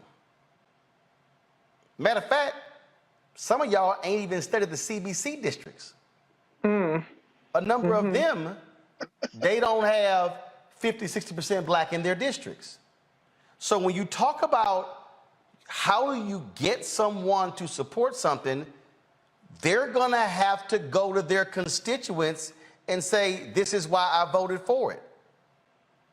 And you sending a tweet saying cut the check, that ain't gonna be enough to convince somebody to vote for it. Reese, go ahead. Let me just start, number one, with y'all. A lot of folks, I won't say y'all, folks don't have the smoke for the people who are actually in opposition, 100% opposition, united opposition to it. I remember a lot of times when this whole tangibles 2020, cut the check, no tangibles, no vote, no reparations, no vote. I noticed that it was Representative Sheila Jackson Lee, who's actually sponsored the HR 40 Commission, that was getting dragged because she's not ADOS, apparently. Okay, fine. But I was looking for the tweets against Mitch McConnell. I was looking for the tweets against any Republicans, never found them. The reality is that if you look at the HR 40 Commission, the bill in the U.S. Congress and the U.S. House of Representatives, there are 196 sponsors of it, the largest number of sponsors ever. And the CBC only has 55 of those votes. So there are a lot of white people in the U.S. Congress that actually do support HR 40 Commission enough to put their name on the bill. But who I see that gets attacked over reparations is not the Republicans, the 200-something number of Republicans, or even the Democrats that haven't signed on to the HR 40 Commission. It's the CBC all the time. And so I think we have a problem with making enemies or in our minds, making enemies out of people who are actually on our sides and fighting a battle that you don't even have to fight with the people on your side and not reserving any of the smoke for the people on the other side. So this is going to be a battle. It's going to be a policy battle. It's going to be a public relations battle. And it's not going to be won by being obnoxious assholes on Twitter towards people who actually are on your side. That's not how it's going to be won. And I'm with Dr. Carr. I'm really curious to see what happens when the first black person that's like, woohoo, reparations, realizes that they ain't got the paperwork or that they're somehow excluded from this. Then I think we're going to see a whole different battle, because right now, if you've ever seen the ADOS versus non-ADOS battles online, it's already kind of nasty. So imagine when we get some legislation in there, ain't nobody gonna get no damn reparations. But I do applaud what's happened in California. Ice Cube got a lot of credit for it, even though it was actually at the time Representative Shirley Weber, who's now Secretary of State of California. These battles are long, hard fought battles, and you have to play the long game, and you have to be strategic and go after the people that are against you and prop up and make sure the people that are on your side have that much more ammo behind them instead of you tearing them down. And all I want to do is just remind people real quick, it's real simple. If you sitting your ass at home and saying I ain't voting, you're guaranteeing this will never happen. Mm-hmm. Let me say it again. So if you're in North Carolina and you're like, damn that, you're guaranteeing Judd, the Republican, is going to win. We know damn well he ain't down with it. If Georgia, you're going to guarantee Herschel Walker wins. Florida, you're going to guarantee Rubio wins. North Carolina, Pennsylvania, you're going to guarantee Oz or the other dude wins over Fetterman. I'm just trying to walk y'all through this. Y'all, you cannot demand from politicians to cut the check, but then you don't vote, because then you guaranteeing your check ain't gonna get cut. Roland, I know we got to move on, but if you allow me just a second to not only emphasize that, but demonstrate in real world terms, in terms of this particular study formation in California, how that played out. And just for the folks who don't know, Greg, you testified before this task force, before the report was released. Go ahead. I did. Thank you, actually, thank you, because I tell you who will be excellent to bring in this, because again, this is just the first volume. Now they got to come up with the specific recommendations, which is the one I want to see. Again, we do have the litany of abuses. Now I want to see how they're going to work this. You know who also testified, who actually was one of the economists who were brought in, was Bill Spriggs. He and I talked about it during graduation a few weeks ago. If you can get Bill, he can walk through what this does and doesn't do in terms of the actual payout. So, and that, when I did testify, they asked me, do you support lineage over race? I said, within the context that Professor Erman Churaminsky, who is the dean of Cal Berkeley Law, who had testified the day before, I said, within that limited context, I would support lineage. Why?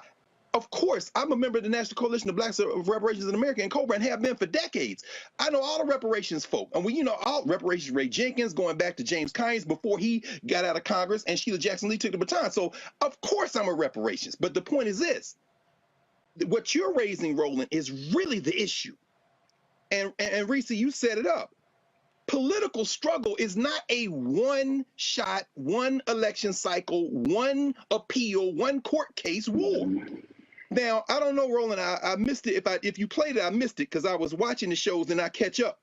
But that political tape, the tape that Politico got, where the white boys in the RNC are talking about how they already got the judges laid up to steal the election, right, that they can get to the courts. Right.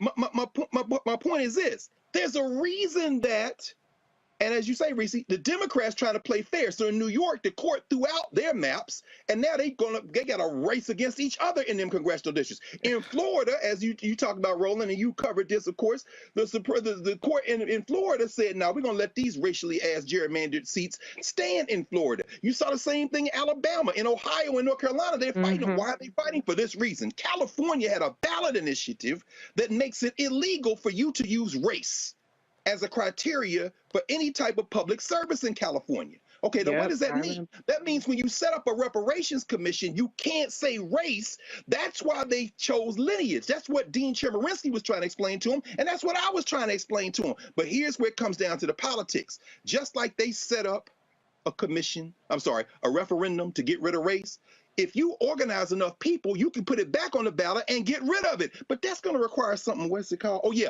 voting. Now, on the national level, what does that look like federally? The reason you can't use race is because the Supreme Court of the United States judge-made law interpreting the Civil War amendments to exclude race. That was the affirmative action turn. They're going to get rid of affirmative action now, but the rationale for affirmative action is diversity. That's not written in the 14th Amendment.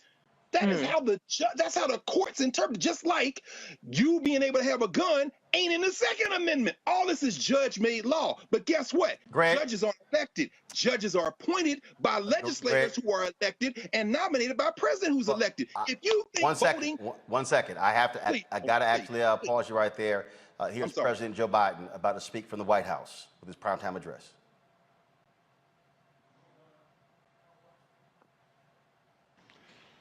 On Memorial Day this past Monday, Jill and I visited Arlington National Cemetery. As we entered those hallowed grounds, we saw rows and rows of crosses among the rows of headstones with other emblems of belief, honoring those who paid the ultimate price on battlefields around the world. The day before, we visited Uvalde, Texas. In front of Robb Elementary School, we stood before 21 crosses for 19 third and fourth graders and 2 teachers. On each cross, a name, and nearby, a photo of each victim that Jill and I reached out to touch. Innocent victims murdered in a classroom that have been turned into a killing field. Standing there in that small town, like so many other communities across America, I couldn't help but think there are too many other schools, too many other everyday places that have become killing fields, battlefields here in America. We stood at such a place just 12 days before, across from a grocery store in Buffalo, New York, memorializing 10 fellow Americans, a spouse, a parent, a grandparent, a sibling, gone forever. At both places, we spent hours with hundreds of family members who were broken, whose lives will never be the same. They had one message for all of us: do something. Just do something. For God's sake, do something. After Columbine, after Sandy Hook, after Charleston, after Orlando, after Las Vegas, after Parkland, nothing has been done. This time that can't be true. This time we must actually do something.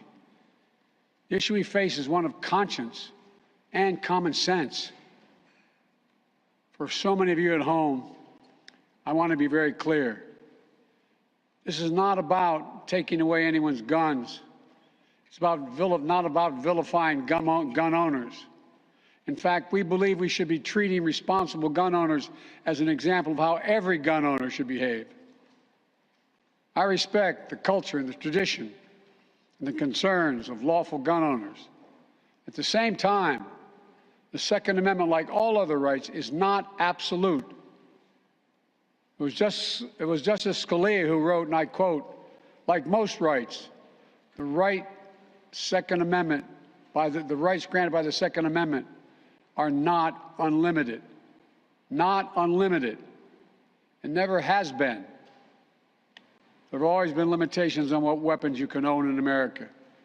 For example, machine guns have been federally regulated for nearly 90 years, and this is still a free country. This isn't about taking away anyone's rights. It's about protecting children. It's about protecting families. It's about protecting whole communities. It's about protecting our freedoms to go to school, to a grocery store, to a church, without being shot and killed. According to new data just released by the Center for Disease Control and Prevention, guns are the #1 killer of children in the United States of America. The #1 killer. More than car accidents, more than cancer. Over the last 2 decades, more school-age children have died from guns than on-duty police officers and active-duty military combined. Think about that. More kids than on-duty cops killed by guns. More kids than soldiers killed by guns. For God's sake, how much more carnage are we willing to accept? How many more innocent American lives must be taken before we say enough, enough? I know that we can't prevent every tragedy, but here's what I believe we have to do. Here's what the overwhelming majority of American people believe we must do. Here's what the families in Buffalo and Uvalde in Texas told us we must do. We need to ban assault weapons and high-capacity magazines. And if we can't ban assault weapons, then we should raise the age to purchase them from 18 to 21. Strengthen background checks, enact safe storage law and red flag laws. Repeal the immunity that protects gun manufacturers from liability. Address the mental health crisis, deepening the trauma of gun violence and as a consequence of that violence. These are rational, common sense measures. Here's what it all means. It all means this. We should reinstate the assault weapons ban on high-capacity magazines that we passed in 1994 with bipartisan support in Congress and the support of law enforcement. 9 categories of semi-automatic weapons were included in that ban, like AK-47s and AR-15s.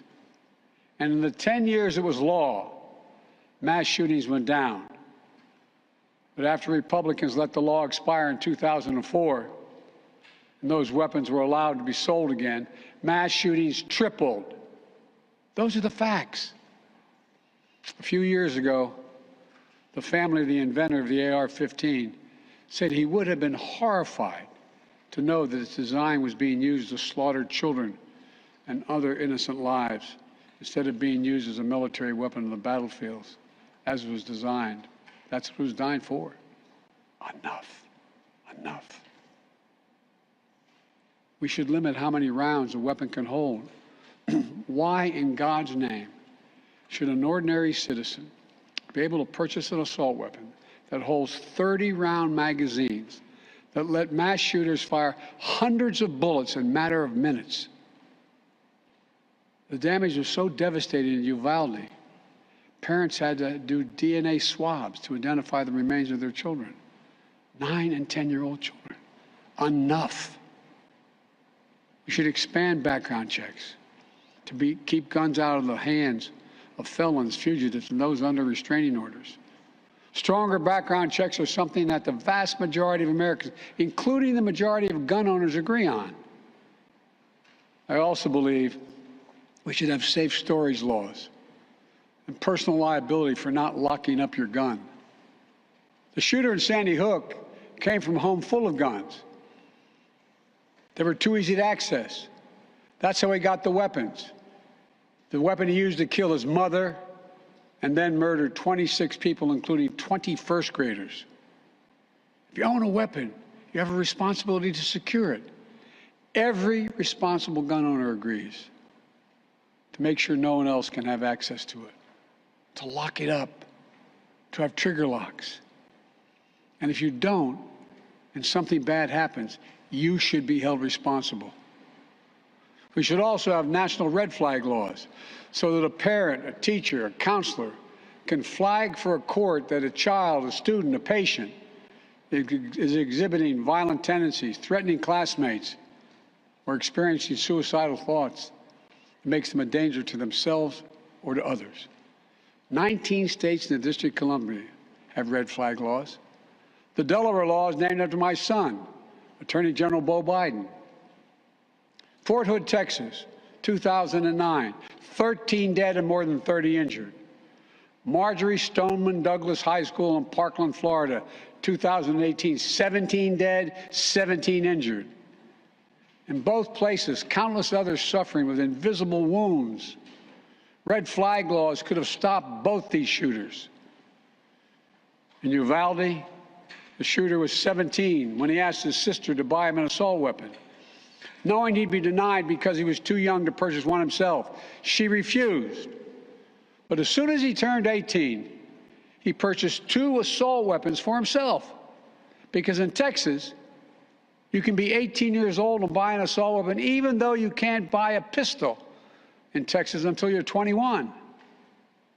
If we can't ban assault weapons, as we should, we must at least raise the age to be able to purchase one to 21.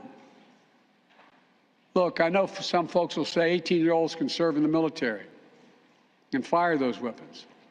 But that's with training and supervision by the best trained experts in the world. Don't tell me raising the age won't make a difference. Enough. We should repeal the liability shield that often protects gun manufacturers from being sued for the death and destruction caused by their weapons. They're the only industry in this country that has that kind of immunity. Imagine if the tobacco industry had been immune from being sued, where we'd be today. The gun industry's special protections are outrageous. It must end. And let there be no mistake about the psychological trauma that gun violence leaves behind. Imagine being that little girl, that brave little girl in Uvalde, who smeared blood off her murdered friend's body on her own face to lie still among the corpses in her classroom and pretend she was dead in order to stay alive. Imagine what it'd be like for her to walk down the hallway of any school again. Imagine what it's like for children who experience this kind of trauma every day in school, in the streets, in communities all across America. Imagine what it's like for so many parents to hug their children goodbye in the morning, not sure whether they'll come back home. Unfortunately, too many people don't have to imagine that at all. Even before the pandemic, young people were already hurting. There's a serious youth mental health crisis in this country. We have to do something about it. That's why mental health is the heart of my unity agenda that I laid out in the State of the Union address this year. We must provide more school counselors, more school nurses, more mental health services for students and for teachers, more people volunteering as mentors to help young people succeed, more privacy protection and resources to keep kids safe from the harms of social media. This unity agenda won't fully heal the wounded souls, but it will help. It matters. I just told you what I'd do. The question now is, what will the Congress do? The House of Representatives already passed key measures we need. Expanding background checks to cover nearly all gun sales, including at gun shows and online sales. Getting rid of the loophole that allows a gun sale to go through after 3 business days, even if the background check has not been completed. And the House is planning even more action next week. Safe storage requirements, the banning of high-capacity magazines, raising the age to buy an assault weapon to 21, federal red flag law, codifying my ban on ghost guns that don't have serial numbers and can't be traced, and tougher laws to prevent gun trafficking and straw purchases. This time, we have to take the time to do something. And this time, it's time for the Senate to do something. But as we know, in order to get anything done in the Senate, we need a minimum of 10 Republican senators. I support the bipartisan efforts that include a small group of Democrats and Republican senators trying to find a way. But my God, the fact that the majority of the Senate Republicans don't want any of these proposals even to be debated or come up for a vote, I find unconscionable. We can't fail the American people again. Since Uvalde, just over a week ago, there have been 20 other mass shootings in America, each with 4 or more people killed or injured, including yesterday at a hospital in Tulsa, Oklahoma. A shooter deliberately targeted a surgeon using an assault weapon he bought just a few hours before his rampage that left the surgeon, another doctor, a receptionist, and a patient dead and many more injured. That doesn't count the carnage we see every single day. It doesn't make the headlines. I've been in this fight for a long time. I know how hard it is, but I'll never give up. And if Congress fails, I believe this time a majority of the American people won't give up either. I believe the majority of you will act to turn your outrage into making this issue central to your vote. Enough, enough, enough. Over the next 17 days, the families in Uvalde will continue burying their dead. It will take that long in part because it's a town where everyone knows everyone. And day by day, they will honor each one they lost. Jill and I met with the owner and staff of the funeral home as being strong to take care of their own. And the people of Uvalde mourn as they do over the next 17 days. What will we be doing as a nation? Jill and I met with the sister of the teacher who was murdered and whose husband died of a heart attack 2 days later, leaving behind 4 beautiful orphaned children, all now orphaned. The sister asked us, what could she say? What could she tell her nieces and nephews? It's the most heartbreaking moments that I can remember. All I could think to say was, I told her to hold them tight. Hold them tight. After visiting the school, we attended Mass at Sacred Heart Catholic Church with Father Eddie. In the pews, families and friends held each other tightly. As Archbishop Gustavo spoke, he asked the children in attendance to come up on the altar and sit in the altar with him as he spoke. There wasn't enough room, so Mom and her young son sat next to Jill and me in the first pew. And as we left the church, a grandmother who had just lost her granddaughter passed me a handwritten letter. It read, quote, "Erase the invisible line that is dividing our nation. Come up with a solution and fix what's broken and make the changes that are necessary to prevent this from happening again." End of quote. My fellow Americans, enough. Enough. It's time for each of us to do our part. It's time to act for the children we've lost, the children we can save, for the nation we love. Let's hear the call and the cry. Let's meet the moment. Let us finally do something. God bless the families who are hurting. God bless you all.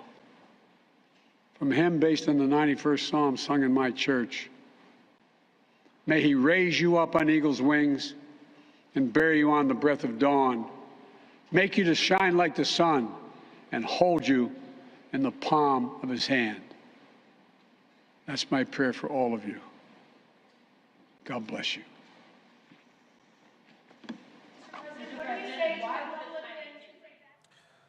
Folks, as you see the president walking out, there are 56 candles that are on the floor there representing the 50 states and 6 territories that are affected by gun violence. We go back to our panel. Also joining us is Tatiana Washington, who's an organizer for March for Our Lives. She joins us from Milwaukee. The March for Our Lives was birthed out of the mass shooting at Marjorie Stoneman Douglas High School in Parkland, Florida on February 14th, 2018. Tatiana, just to put this into context, this year, 3,044 members of the class of 2021 died as a result of gun violence. That's according to the lost class. What did you hear from what the president just said? What did you like? What did you dislike? Was there more that you wanted to hear? Just your assessment of his primetime address to the nation regarding gun violence. Definitely, and thank you so much for having me.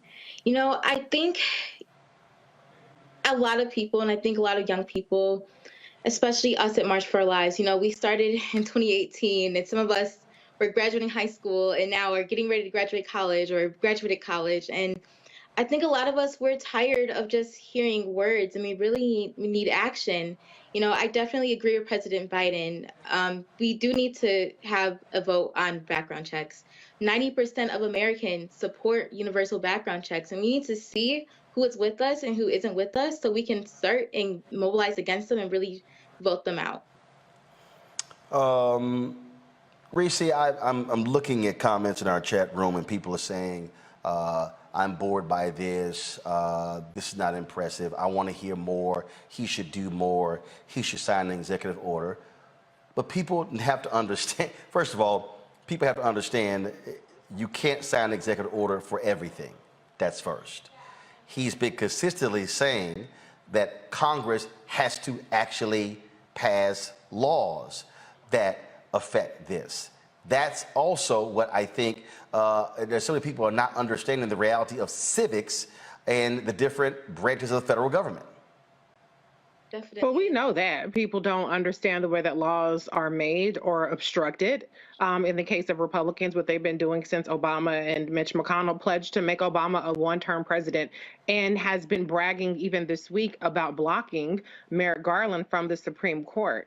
I think the problem is people really don't know the severity of the obstruction that's capable, or, you know, that Republicans are able to get away with because of arcane Senate rules like the filibuster. And there are not the votes there to overturn it. And so The challenge is still, how do you do what you say needs to be done? And I don't think that President Biden really introduced anything new there. I appreciated that he did specifically call out the Republicans, and he gave, it's unconscionable. And he gave a little, oh gosh, that's terrible. But I did not hear anything rousing to get people out into the streets, to move the needle. This was not a needle moving speech. I listened to his speech that he gave shortly after Uvalde, which was not a primetime speech. And it was much of the same content in this speech tonight. So it was a Biden speech. It was a POTUS speech. I mean, it's not going to move hardly anybody. And people that hate you criticizing President Biden or criticizing the Democrats are going to complain about people who did not find much inspiring about that. But it's not the people who already like President Biden. It's not the people that are already voting Democrats that you have to worry about mobilizing and shaking out of their complacency or apathy or their belief that nothing can be done. It's those who are really just very casually viewing things, those who did not have a deep understanding of civics, that you got to find a way to wake the hell up and see what's on the ballot and what's at stake here. And I don't think that did that. Like I got someone here, Antonio Dotson, who says, Roland, he's the president, he could do more. Okay, Antonio, like what? And Tatiana, I think that is the reality that we're living in. There are we do not live in a dictatorship. There are limitations in terms of what the president can do. I do believe that the importance of this speech is to be a part of the national consciousness, to help rally and move people to act on this. And I think that's still, I think, what is important here. The question now becomes, how does this White House continue it? Again, getting people to write, to call, the march that y'all are doing on June 11th, the Poor People's Campaign, a meeting on June 18th. You have to move people to act. If they are flooding the United States Senate with phone calls and emails, if people are coming to the nation's capital, that's a part of it. But if there has to be sort of that groundswell of support and pressure, they have to feel it to get them to move. Definitely, for sure. And, I think really, a vote on universal background checks is the floor, and it's the bare minimum that they can do. Again, this is something that 90% of Americans support. And we know that really to end this epidemic, we're going to have to reimagine our world, right? This is not just about guns itself. It's about addressing those root causes of poverty and armed supremacy and mental health and so much more. And we really need something bold and transformative and something that centers community and embraces people in, and really that's centered around love and care for people. And I will also say that something that March for Our Lives has been pushing for is asking President Biden to appoint someone that's a national director of gun violence prevention. This is something that he can do today without Congress approval. But again, we do need Congress to act, and we need people involved, and really hoping that folks do join us on June 11th. And whether it's in DC or in Milwaukee or in Chicago or anywhere else in the country, we're marching all over, and we really need folks on the ground to really say that enough is enough. Larry, as I sit here again, I'm looking at how people are responding, and I have to go ahead and say it. To all of y'all in the chat rooms who are saying, oh, I wasn't inspired, I was bored, he should do more, please tell me how many times you've called your United States Senator. Please tell me when you've emailed them or written them.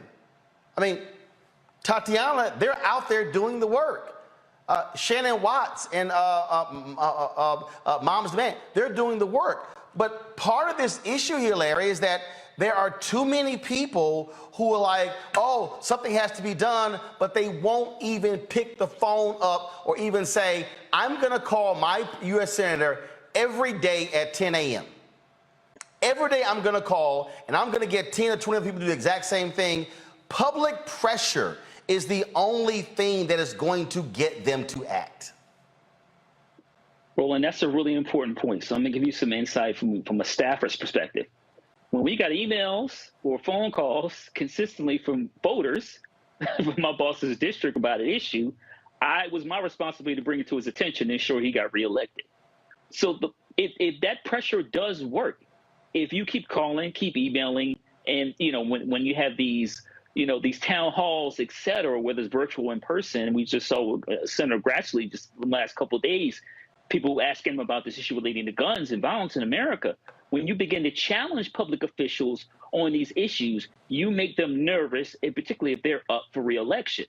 The other thing, Roland, is some of the things you talk about in the chat you talked about civics. It is really important people understand the difference between executive, legislative, and judicial body, right? So when people need to understand those distinctions. But it is really important, once again, this is the point you highlighted, that we pressure these folks to let them know that we want something done now. We're not waiting. And if you don't do it, we're going to hold you responsible at the ballot box. And people, listen, if they want to, get in these chats and make all these points, you got to go out and register people to vote. That's the other thing I need President Biden to make that connection to these issues and use the bully pulpit to say what the additional things that we need to do in supporting DNC and other various nonprofit organizations, progressive organizations, grassroots organizations, to register people to vote, to make sure if people don't want to get anything done now, then come November that they won't be in office anymore.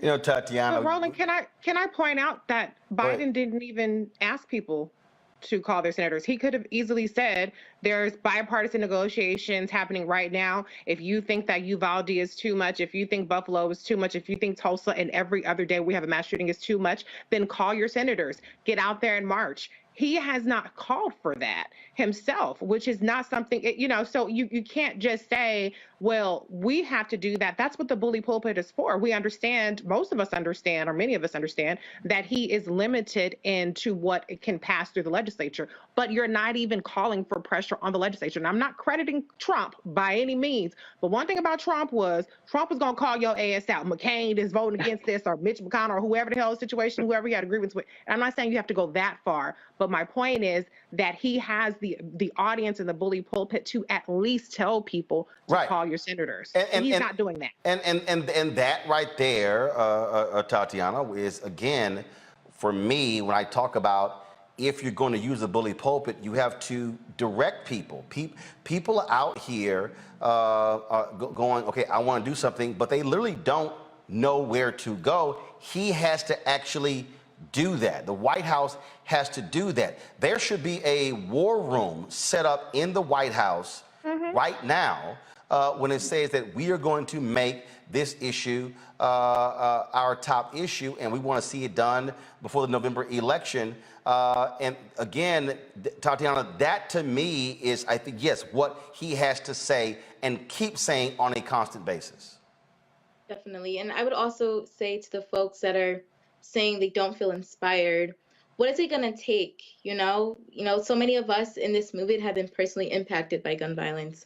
In 2017, I lost my aunt in a murder-suicide at the hands of her husband. That's really why I got involved. And you hear these stories from so many people all around the country. I honestly don't know that many people that haven't been directly impacted by gun violence. And I want to make sure that we stop this and making sure that we're not all collectively living with this trauma. There was once a young girl who was about 12 years old came up to me after I did a panel and told me, it's not if I get shot, it's when. And we really have a generation of traumatized kids and traumatized adults, and enough is honestly just enough. And we need everyone to come forward and really fight to end this epidemic. And that right there, I'm so glad Tatiana said that, Greg. When we played those videos of Buffalo and Uvalde, I mean, I saw how it touched you emotionally. And so when somebody says, I need to be inspired, that's the whole point of you seeing the videos. Right. The video should piss you off. Thinking about the 9 dead at Mother Emanuel, that should, that's the piece there. And so I agree with Reese. President Biden should have done that. But if you're sitting here watching this show right now and saying, oh my God, I need Biden to inspire me, what the hell were you doing an hour ago? Right. We showed you the faces of 19 kids and two adults dead in Uvalde, and 10 dead in Buffalo, 9 dead again at Mother Emanuel. The kids dead at Santa Fe. The folks dead, 26 dead, Sulphur Springs, 23 dead at the Walmart in El Paso. Hell, an 86-year-old black grandmother at her grandson's graduation on the campus of Xavier University 2 days ago, dead because a shooting broke out. 4 dead Tulsa yesterday. 5 shot at a funeral today in Wisconsin. So what the hell you mean you need to be inspired? Right. That's because they show Will Smith slapping Chris Rock and everybody talking about that, or Johnny Depp and Amber Heard. You know, you're dead. You are dead. That's all. You're dead. If you don't like it, I really don't care. Roland, the first time we met and had our little back and forth where I realized you were a Twitter assassin. It was you were moderating a conversation after showing the 12 Years a Slave. I've only watched that movie one time because the historical inaccuracies bother me, this kind of thing. But the one thing that motivated you that night with such passion, among other things, was the brutality that Steve McQueen showed in that film. It's too much for a lot of people. A lot of young people say, I don't watch no slavery films. Why? It's not because you are dead inside. It's because when you see our people get whipped, that's why Roots had the impact it had in the 70s. That wasn't Kunta Kinte, that was John Amos. You understand? That was Maya Angelou and Cicely Tyson. You knew those people. Even O.J. Simpson in there. I mean, you saw people get whipped who you knew. Now, why do I say all that? And Sister Tatiana, I'm going to tell you, sis, we never met personally, but I love you and I love all of you young people who are doing this because you have a faith I don't. I have no love for this country because I know too much history. You see, there was a time when you were bought and sold, and your womb was used as an ATM. And the violence that caused that persists. This criminal enterprise was founded on this kind of violence. And it's not going to go away until we end it. Now, so I guess when you said that, Tatiana, I saw Joe Biden walk out there, and I don't know whether the Democratic National Convention is going to be in New York, Chicago, Atlanta. Those are the 3 major cities. But wherever it is, it could be years from now when you are sitting in your office or you're a federal judge or you overseas doing something, you may look back and say, that was the moment that the Democrats lost the midterm elections and lost the election of 2024. Because in that moment, Joe Biden could have at least appointed a czar, as you say. It has his power. He has the power to do that. What he also could have done, he talked about, what did he talk about? He talked about renewing the 94 to 2004 assault weapons ban. And Dr. Walker, Larry, you may have been on the Hill or around there, so you could probably walk us through what happened. Of course, they let it lapse. But then 4 years later, Obama was elected, and that's when the real shift took place because they said, oh, my God, look, a Negro. We must never let that happen. That's when the United States went over the edge, and the White Nationalist Party dropped all pretenses. He said you should lock up your guns and have the trigger locks. Okay. Then he said you should have the red flag laws. Okay. And 19 states have them, and the one in Delaware is named for my son. Okay. And then he started talking about mental health. And counselors and nurses and okay, that's right, mentors. Or where's he going with this? And then he said, and that's why Congress must act. The House has passed legislation. And in the Senate, and I said, here he goes. He's about to blow up the filibuster. He said, we need 60 votes. You motherfucker. See, President Biden, sir, I can't call you brother because we don't have the same lineage. I know y'all like that 8 eyes people, but the point is this. You believe in something that doesn't exist. Right. Malcolm X said you're speaking a language they don't understand. Do you understand today that a white nationalist congressman from Missouri, from the 7th District, Missouri, around Springfield, named Billy Long, said he wants to get reelected and he's going to push to get Kamala Harris out as vice president, put Trump in, and then push to get you to resign, sir? It's absurd, but he also said today that the gun violence, he said that's because there's no respect for life in America. And guess what he blamed it on? He said a woman's right to choose to terminate a pregnancy. Abortion is the reason for gun violence. These white boys are playing for the whole ball of wax, and you still talking as if this is a nation. You're the president of the damn United States of America. You may have lost the election tonight, but only thing that might save you is the people in the United States of America, including apparently too many people in this chat, have the memory of a fruit fly. So they're not going to remember tonight that when faced with a moment when you could have decisively said, we're going to need to blow up the filibuster. I'm talking to you, Joe Manchin, and I'm talking to you, Kristen Sinema, tonight. Enough is enough. Instead of saying that, or instead of saying, as you just heard Tatiana say, and these young people have been organizing since before Sandy Hook, since before Marjorie Stoneman, but they in the streets. And you could have said tonight, I'm appointing a czar, and they're going to coordinate all federal policy, and I'm going to do everything in my power. We've already teed up, and tomorrow you're going to see me sign these orders. In other words, you could have done that, but instead of that, you went through all the things you want. Then you held up those babies that you talked about and those elders you talked about, and you said it takes 60 votes. No, it don't take 60. Larry, tell them that's a Senate rule. No. You swung and you missed tonight, Joe. There are things you could have done. This young lady right here told you right now one of the things you could have done, and that would have cost you nothing. I'm sorry, Roland. I'm done. Thank you, Tatiana. Thank you. Tatiana, I got to speak to this. There are folks who are not very interesting.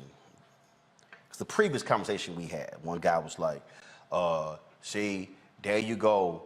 We talk about reparations, and Roland, you switched to voting for Democrats.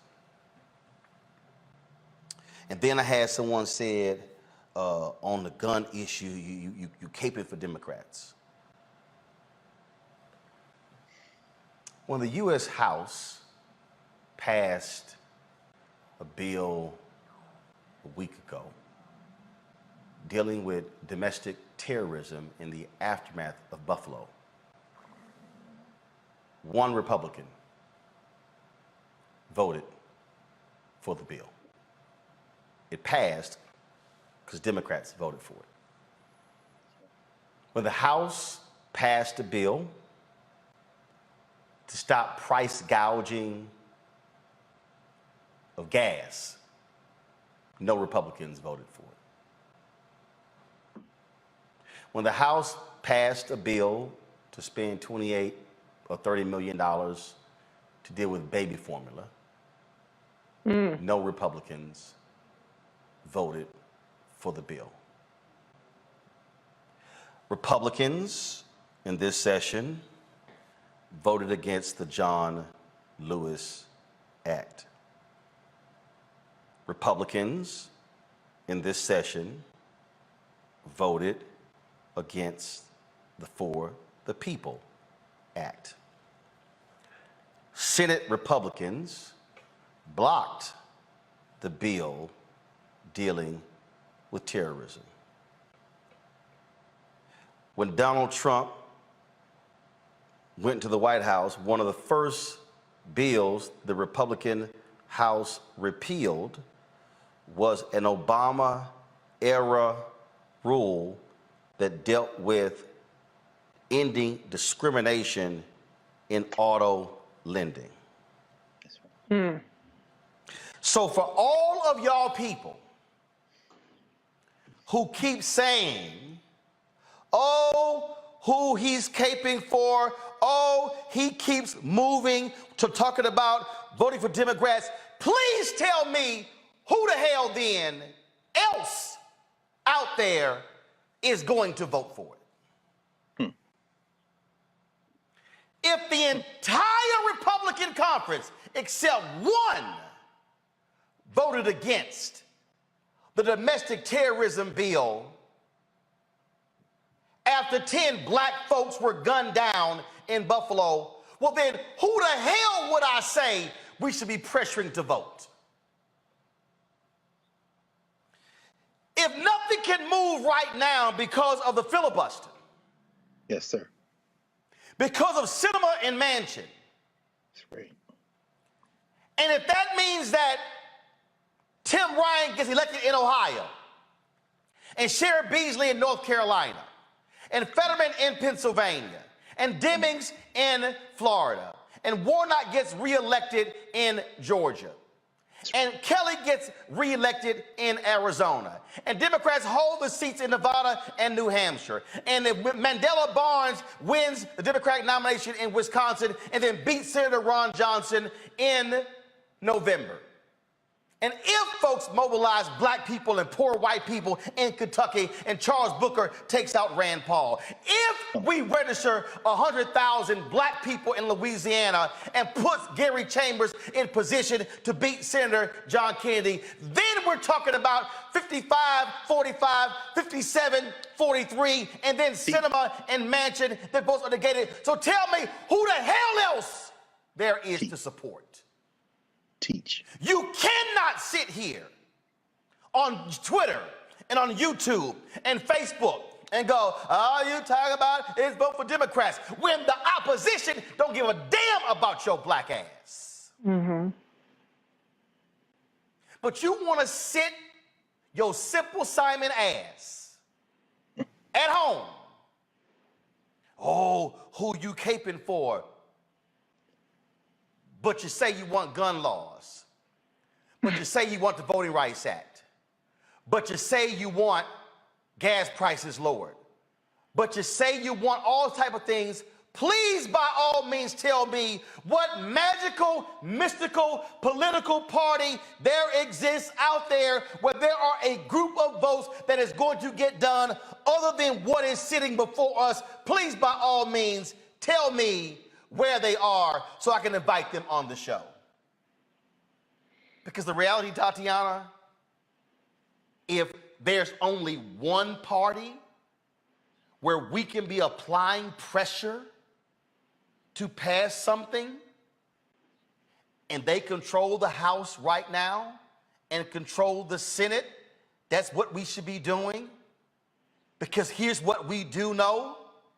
If the Republicans who are in the minority right now get control of the House and the Senate after November, there is a 100% guarantee that we have no shot at getting any of this. Mm-hmm. Go ahead. Yeah, and I think that's why we're really pushing and hoping, for folks to come out with us in March on June 11th.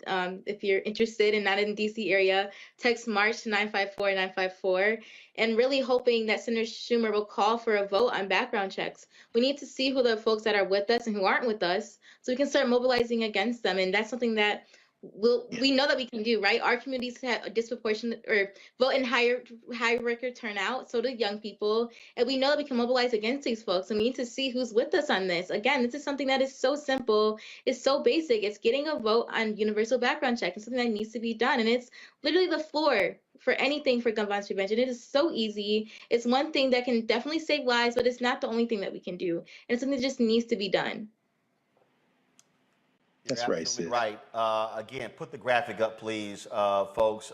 The march is taking place on June 11th here in the nation's capital. You can text March to 954-954. It is the March for Our Lives. They marched in 2018.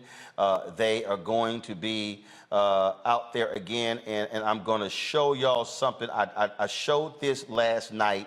Again, for all of the Simple Simons out there who don't quite understand what I'm talking about when we talk about voting. There was a piece in one of the North Carolina newspapers, and they were talking about turnout. And for all of y'all who are sitting here right now, who are listening to me, and you're bitching and moaning in the chat, and oh my God, there you go, you talking about, oh my God, you talking about the Democrats, and oh my God, how we gotta voting for them. Again, it's abundantly clear who supports gun control or gun safety and those who don't. But I just showed y'all the graphic when they had the March for Our Lives 4 years ago. Y'all saw that, right? Yes. This is from the newspaper article that Reverend Barber was quoted in. I want you to pull it up. I want y'all to see this here. I showed this yesterday. In 2008 in North Carolina, the black voter turnout was 73%. I need y'all to listen to what I'm saying. 73%. It exceeded the white turnout of 71%. In 2020, the black turnout dropped by 3 points. The white turnout increased by 8 points. Yes, sir. That's how Tom Tillis was able to beat Cal Cunningham. That's how Sherry Beasley lost the state Supreme Court justice, the Chief Justice position, because of that. She lost by 400 votes. Listen to what I just told y'all. Sherry Beasley, who's not running for the United States Senate, was running. She was the Chief Justice of the North Carolina Supreme Court. She lost by 400 votes. Y'all, the 400 votes is in the 3% of fewer black people who voted in 2020 compared to 2008. But I want y'all to see something, because I told y'all where Tatiana and all of them were marching in 2018. That was a midterm election. Look at right there. In the last midterm election in 2018, just 48% black turnout. That right there, y'all, is 25% less than when black people turned out for Obama in 2008. But I want you to look at the white number. Only 56% of white people turned out in the 2018 midterm compared to 71%. That, y'all, is 15 points less. Guess what? Had black folks in the 2018 midterms matched their turnout in the 2008 election, black voters alone would have determined every statewide position in the state of North Carolina. That's right. So for all y'all sitting at home who like, oh, there you go, y'all, it's in the numbers. So for you get mad that I keep flipping it to voting, you cannot talk policy in America if you don't combine that with voting. Tatiana said the president can appoint someone, a national person dealing with guns. But what he laid out, all of those policy prescriptions, he said Congress has to pass those. So how you get mad because I'm bringing up the vote when that's how you get the policy? So if my fear, pull it back up, my fear is that we're going to see black turnout, 50% of the vote, far less than a motivated white turnout, and y'all going to be sitting here the day after the election, hemming and hawing, and then come January 2023, when the new Congress is sworn in, then y'all going to be in the same damn chat room. In the exact same chat room, talking about, oh, look at Jim Jordan, committee chair. Look at Matt Gaetz, committee chair. Oh, look at this Republican. And now all of a sudden, they're over this. And then you're going to be complaining about what didn't get passed. And then you're going to be saying, well, it's a doggone shame. And I'm going to sit here and say, did your ass vote? Did your cousin vote? Did your family vote? Your church member, your fraternity brother? ADOS, did you vote? FBA? Because let me just go ahead and say this right now. ADOS, FBA, B1. Y'all ain't getting a damn thing if Republicans control the House and the Senate. You can go ahead and write that in stone. Stone. Because there's not one Republican co-sponsor of H.R. 40. Not one. So if you want to get added to, hey man, you always talking about, oh, go over here. Numbers don't lie. But see, Tatiana is with us like the president said that little girl who smeared blood on her body is with us. So if you are that desperate because you need somebody to excite you, pull the numbers back up. Because see, y'all, 2008, when 73% of black people voted, in 2008 when 73% of black people voted? In 2008 when 73% of black people voted? In 2008, no, I need the other one, y'all. In 2008, guess what? They were excited. Right. They were excited. Right. Oh, Obama. Black people were so excited in North Carolina, they literally outvoted white people. Mm-hmm. And he won the state by 14,100 votes. 14,100. Some cities had 90% black turnout. Right. Right. What I'm saying is, you can't get excited about hearing the story of a young girl smearing blood on her body and laying still so she don't get shot. But have the same damn enthusiasm you did for Obama. If you need to be inspired to vote, write the damn names down, the 9 black people killed in Charleston. Mm-hmm.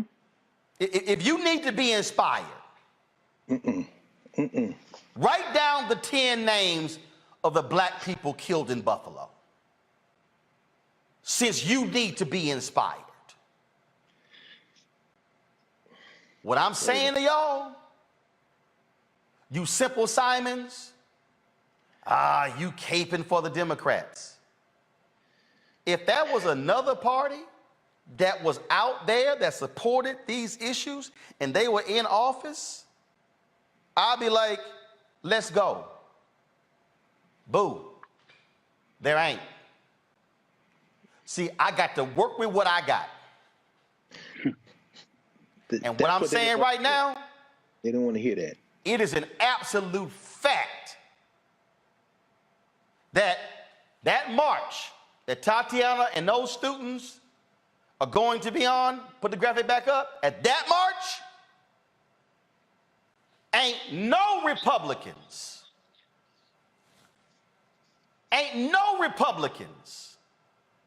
going to be retweeting the graphic. Ain't no Republicans putting this on their Twitter page. Ain't no Republicans going to be encouraging their constituents to go to this march on June 11th. But y'all go ahead and keep playing your games. And then you say, I don't know who you always caping for. These young people, black, white, Latino, Asian, Native American, Christian, Muslim, Jewish, Buddhist, atheist, gay, straight, east side, west coast, flyover states, south, don't matter. They are going to be coming together all across the country. So if you actually need to be inspired, watch them on June 11th and hear their stories. That's how we change. Tatiana, we appreciate it. Good luck. And we certainly will be there covering the event on June 11th. Thanks a lot. Thank you so much. Final comments. Larry, you first. Roland, these mass shootings are going to continue. We have to put folks' feet to the fire. We need true leadership from the executive branch.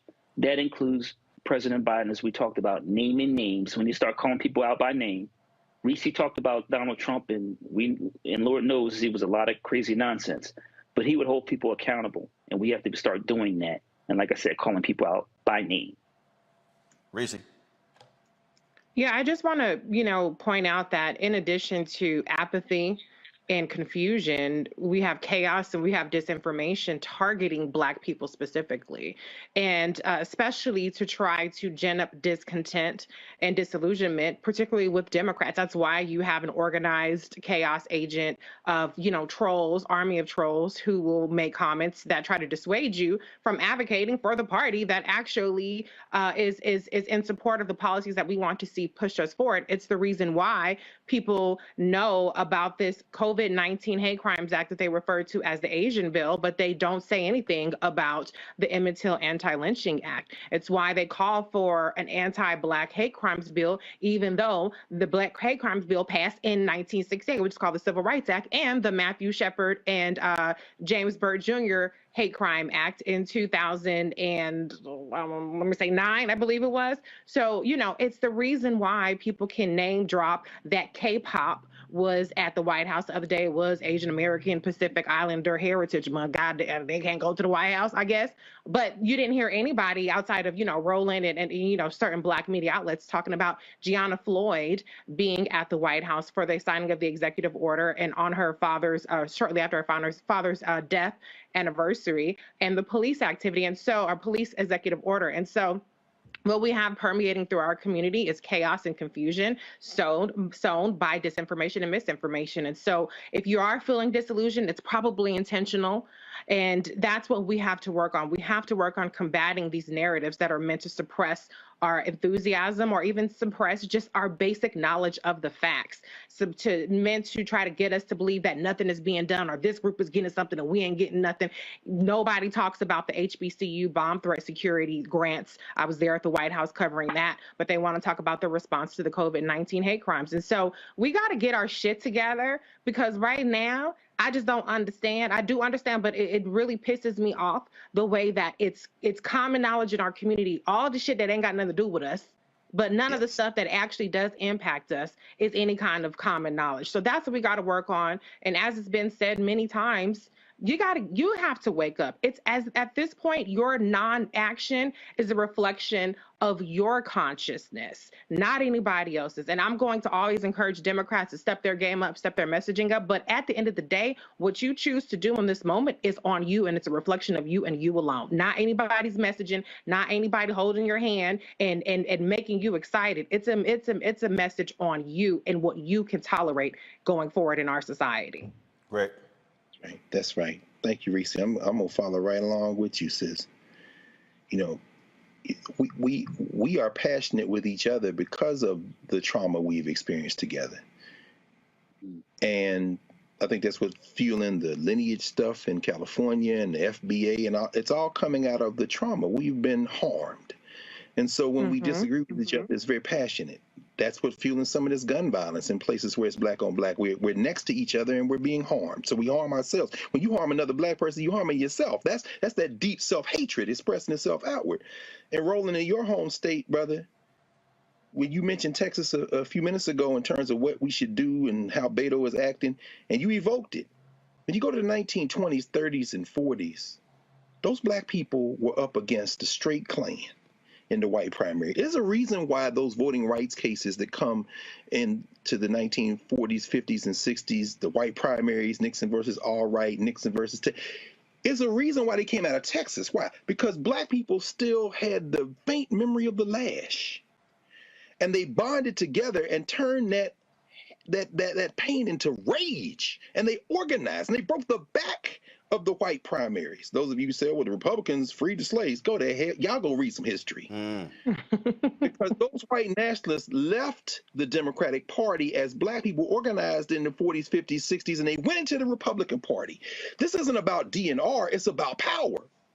And so, when we see this young sister, we see Tatiana. I know it's one of the stories you didn't get to today, Roland, but there's a reason why Coco Gaunt just turned 18 years old, and Coco Gaunt wrote on the damn screen of the damn camera in Paris at the French Open, peace in gun violence. And she said, I just turned 18, and that child said, I now have the right to vote. And she said, my daddy told me, you can change the world with your tennis racket. She sounded like Arthur Ashe, Roland, Reese, Larry. She sounded like Arthur Ashe, and I got a little hope. Listen to her. But she also said, I'm in Europe, and the world is watching, and I understand that's when you get things done. All you ADOS people talking about excluding black people, you don't understand the relationship between international movements and local movements. You wouldn't get a damn thing in the United States had it not been for the Cold War. But I'm going off on a tangent. I know these are closing remarks, so I'm going to end with this.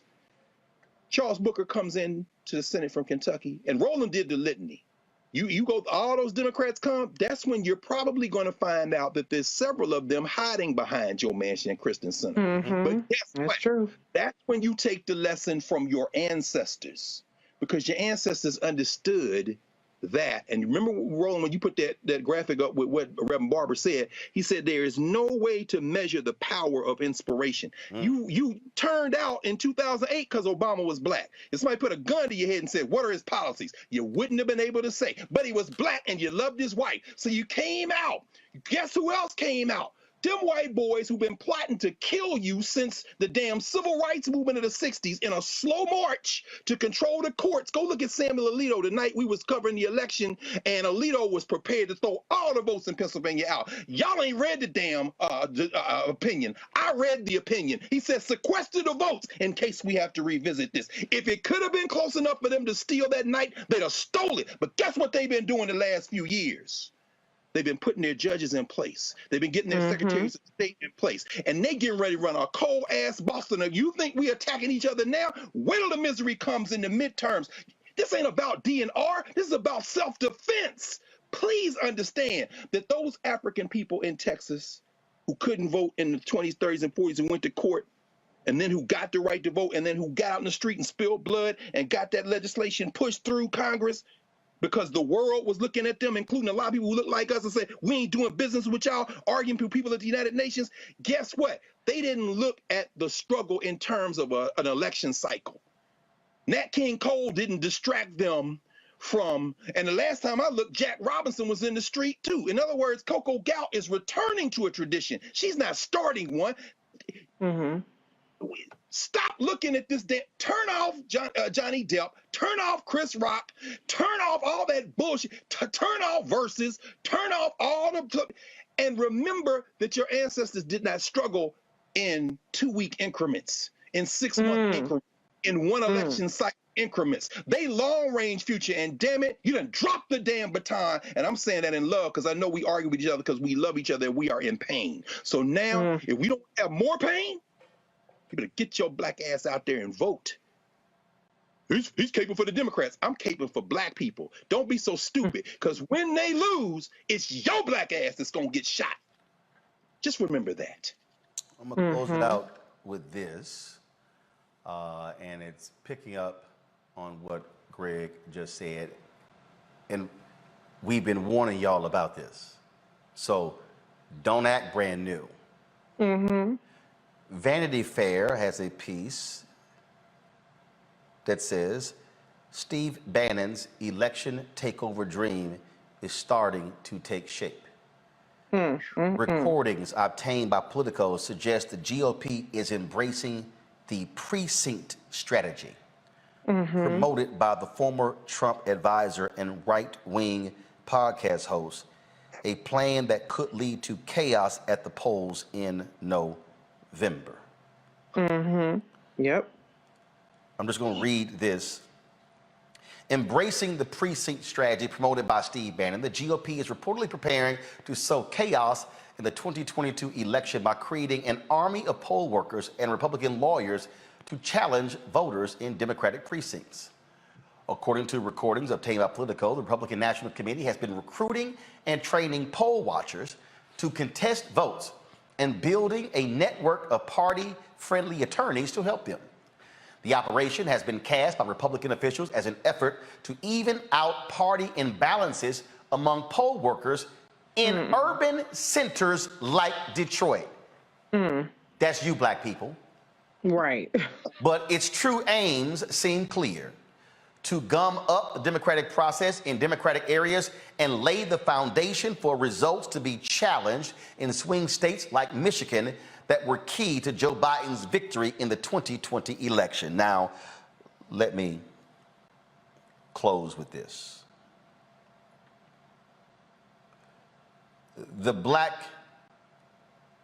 Republican former chief of the Detroit Police Department was the leading candidate to win the party's nomination when they have the primary.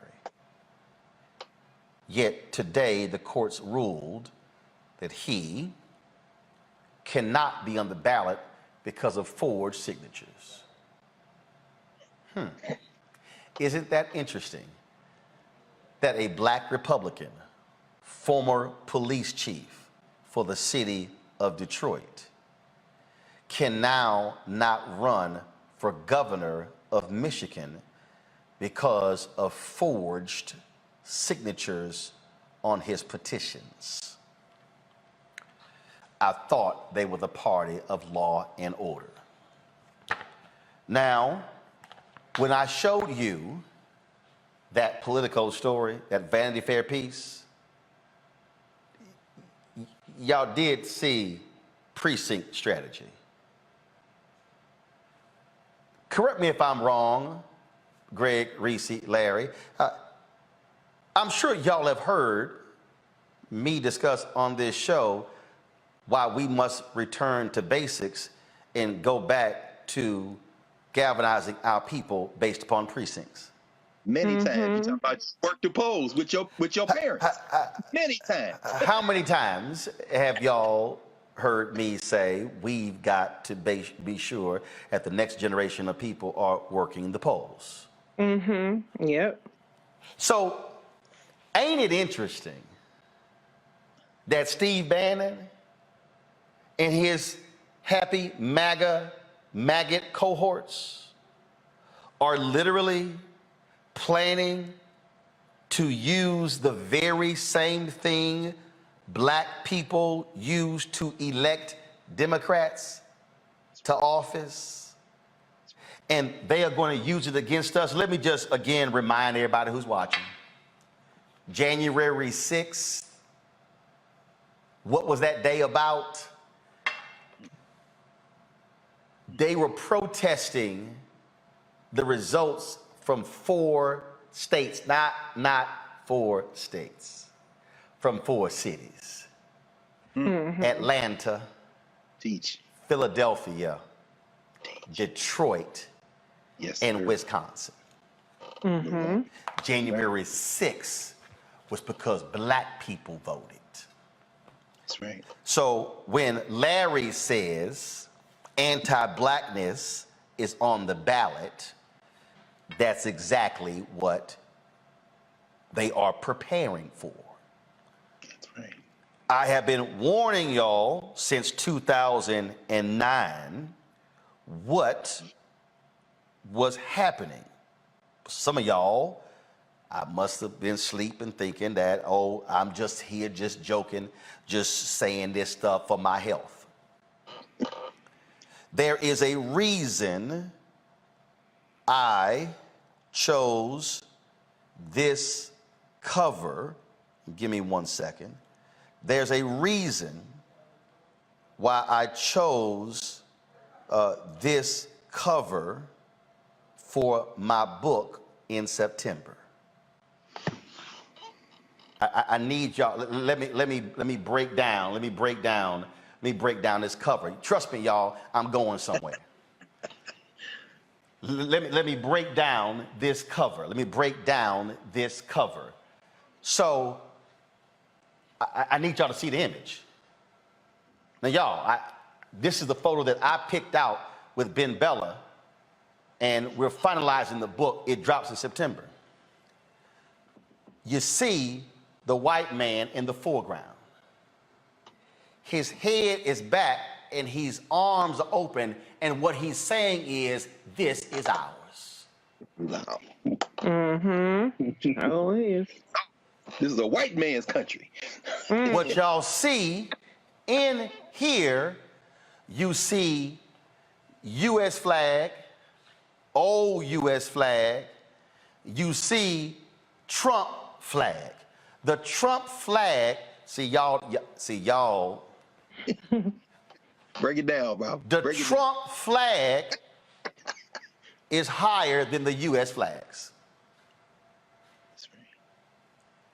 This day was because they were pissed that we voted. Because had we not voted in Georgia, Biden would not have won the state.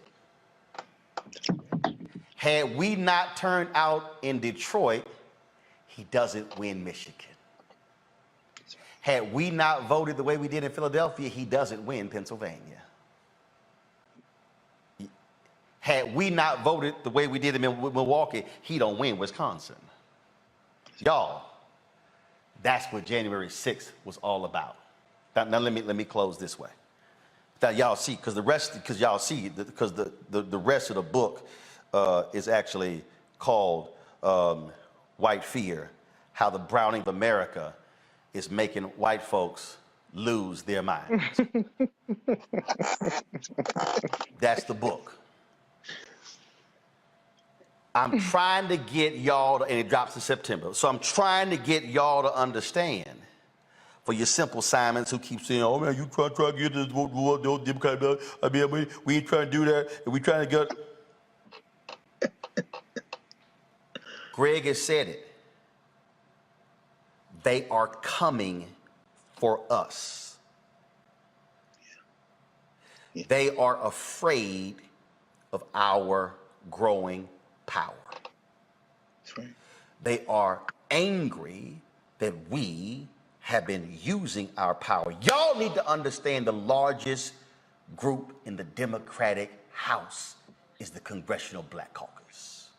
Yes. And a lot of y'all saying they don't do this, they don't do that, but you ain't know what the hell they doing because you know who the hell represents you. But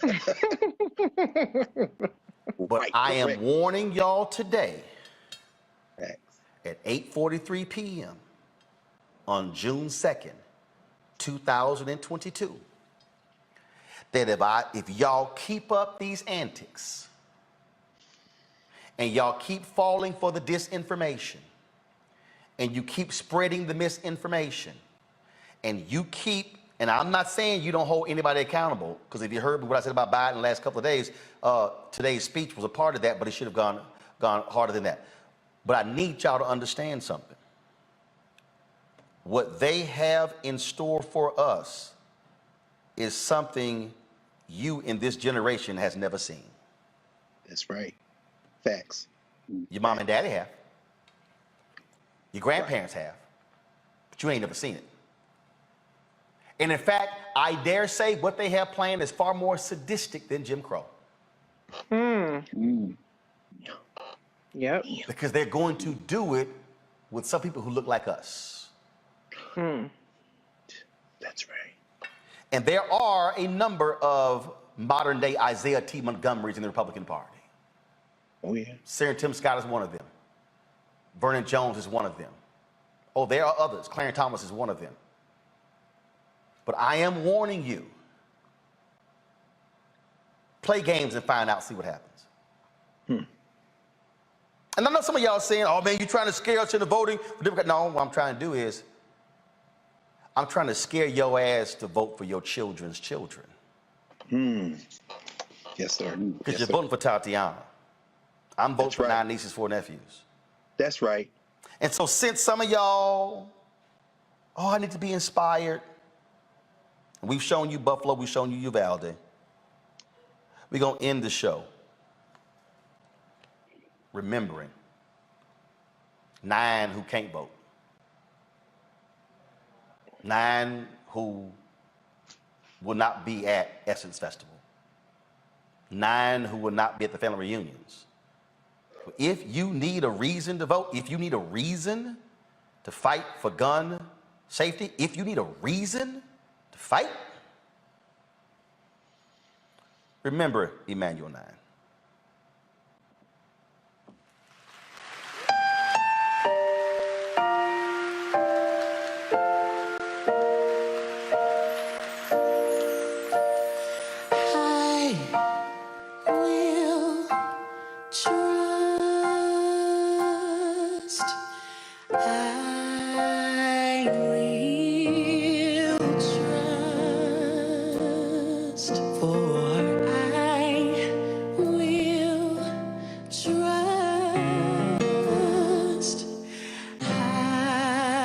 I will trust. Oh.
by day, for I know who holds my future. For I will trust in you. For I will trust. For I will trust. For I will trust in you. Trust in Jesus. Trust in Jesus. Trust in Jesus. Trust in Him. For I will trust. I will trust. For I will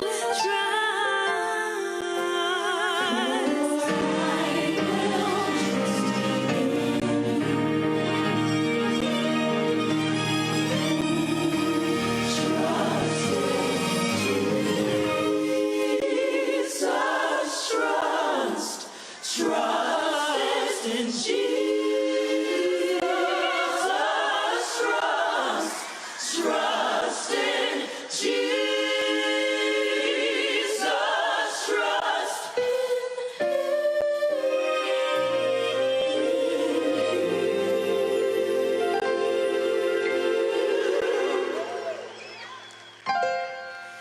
in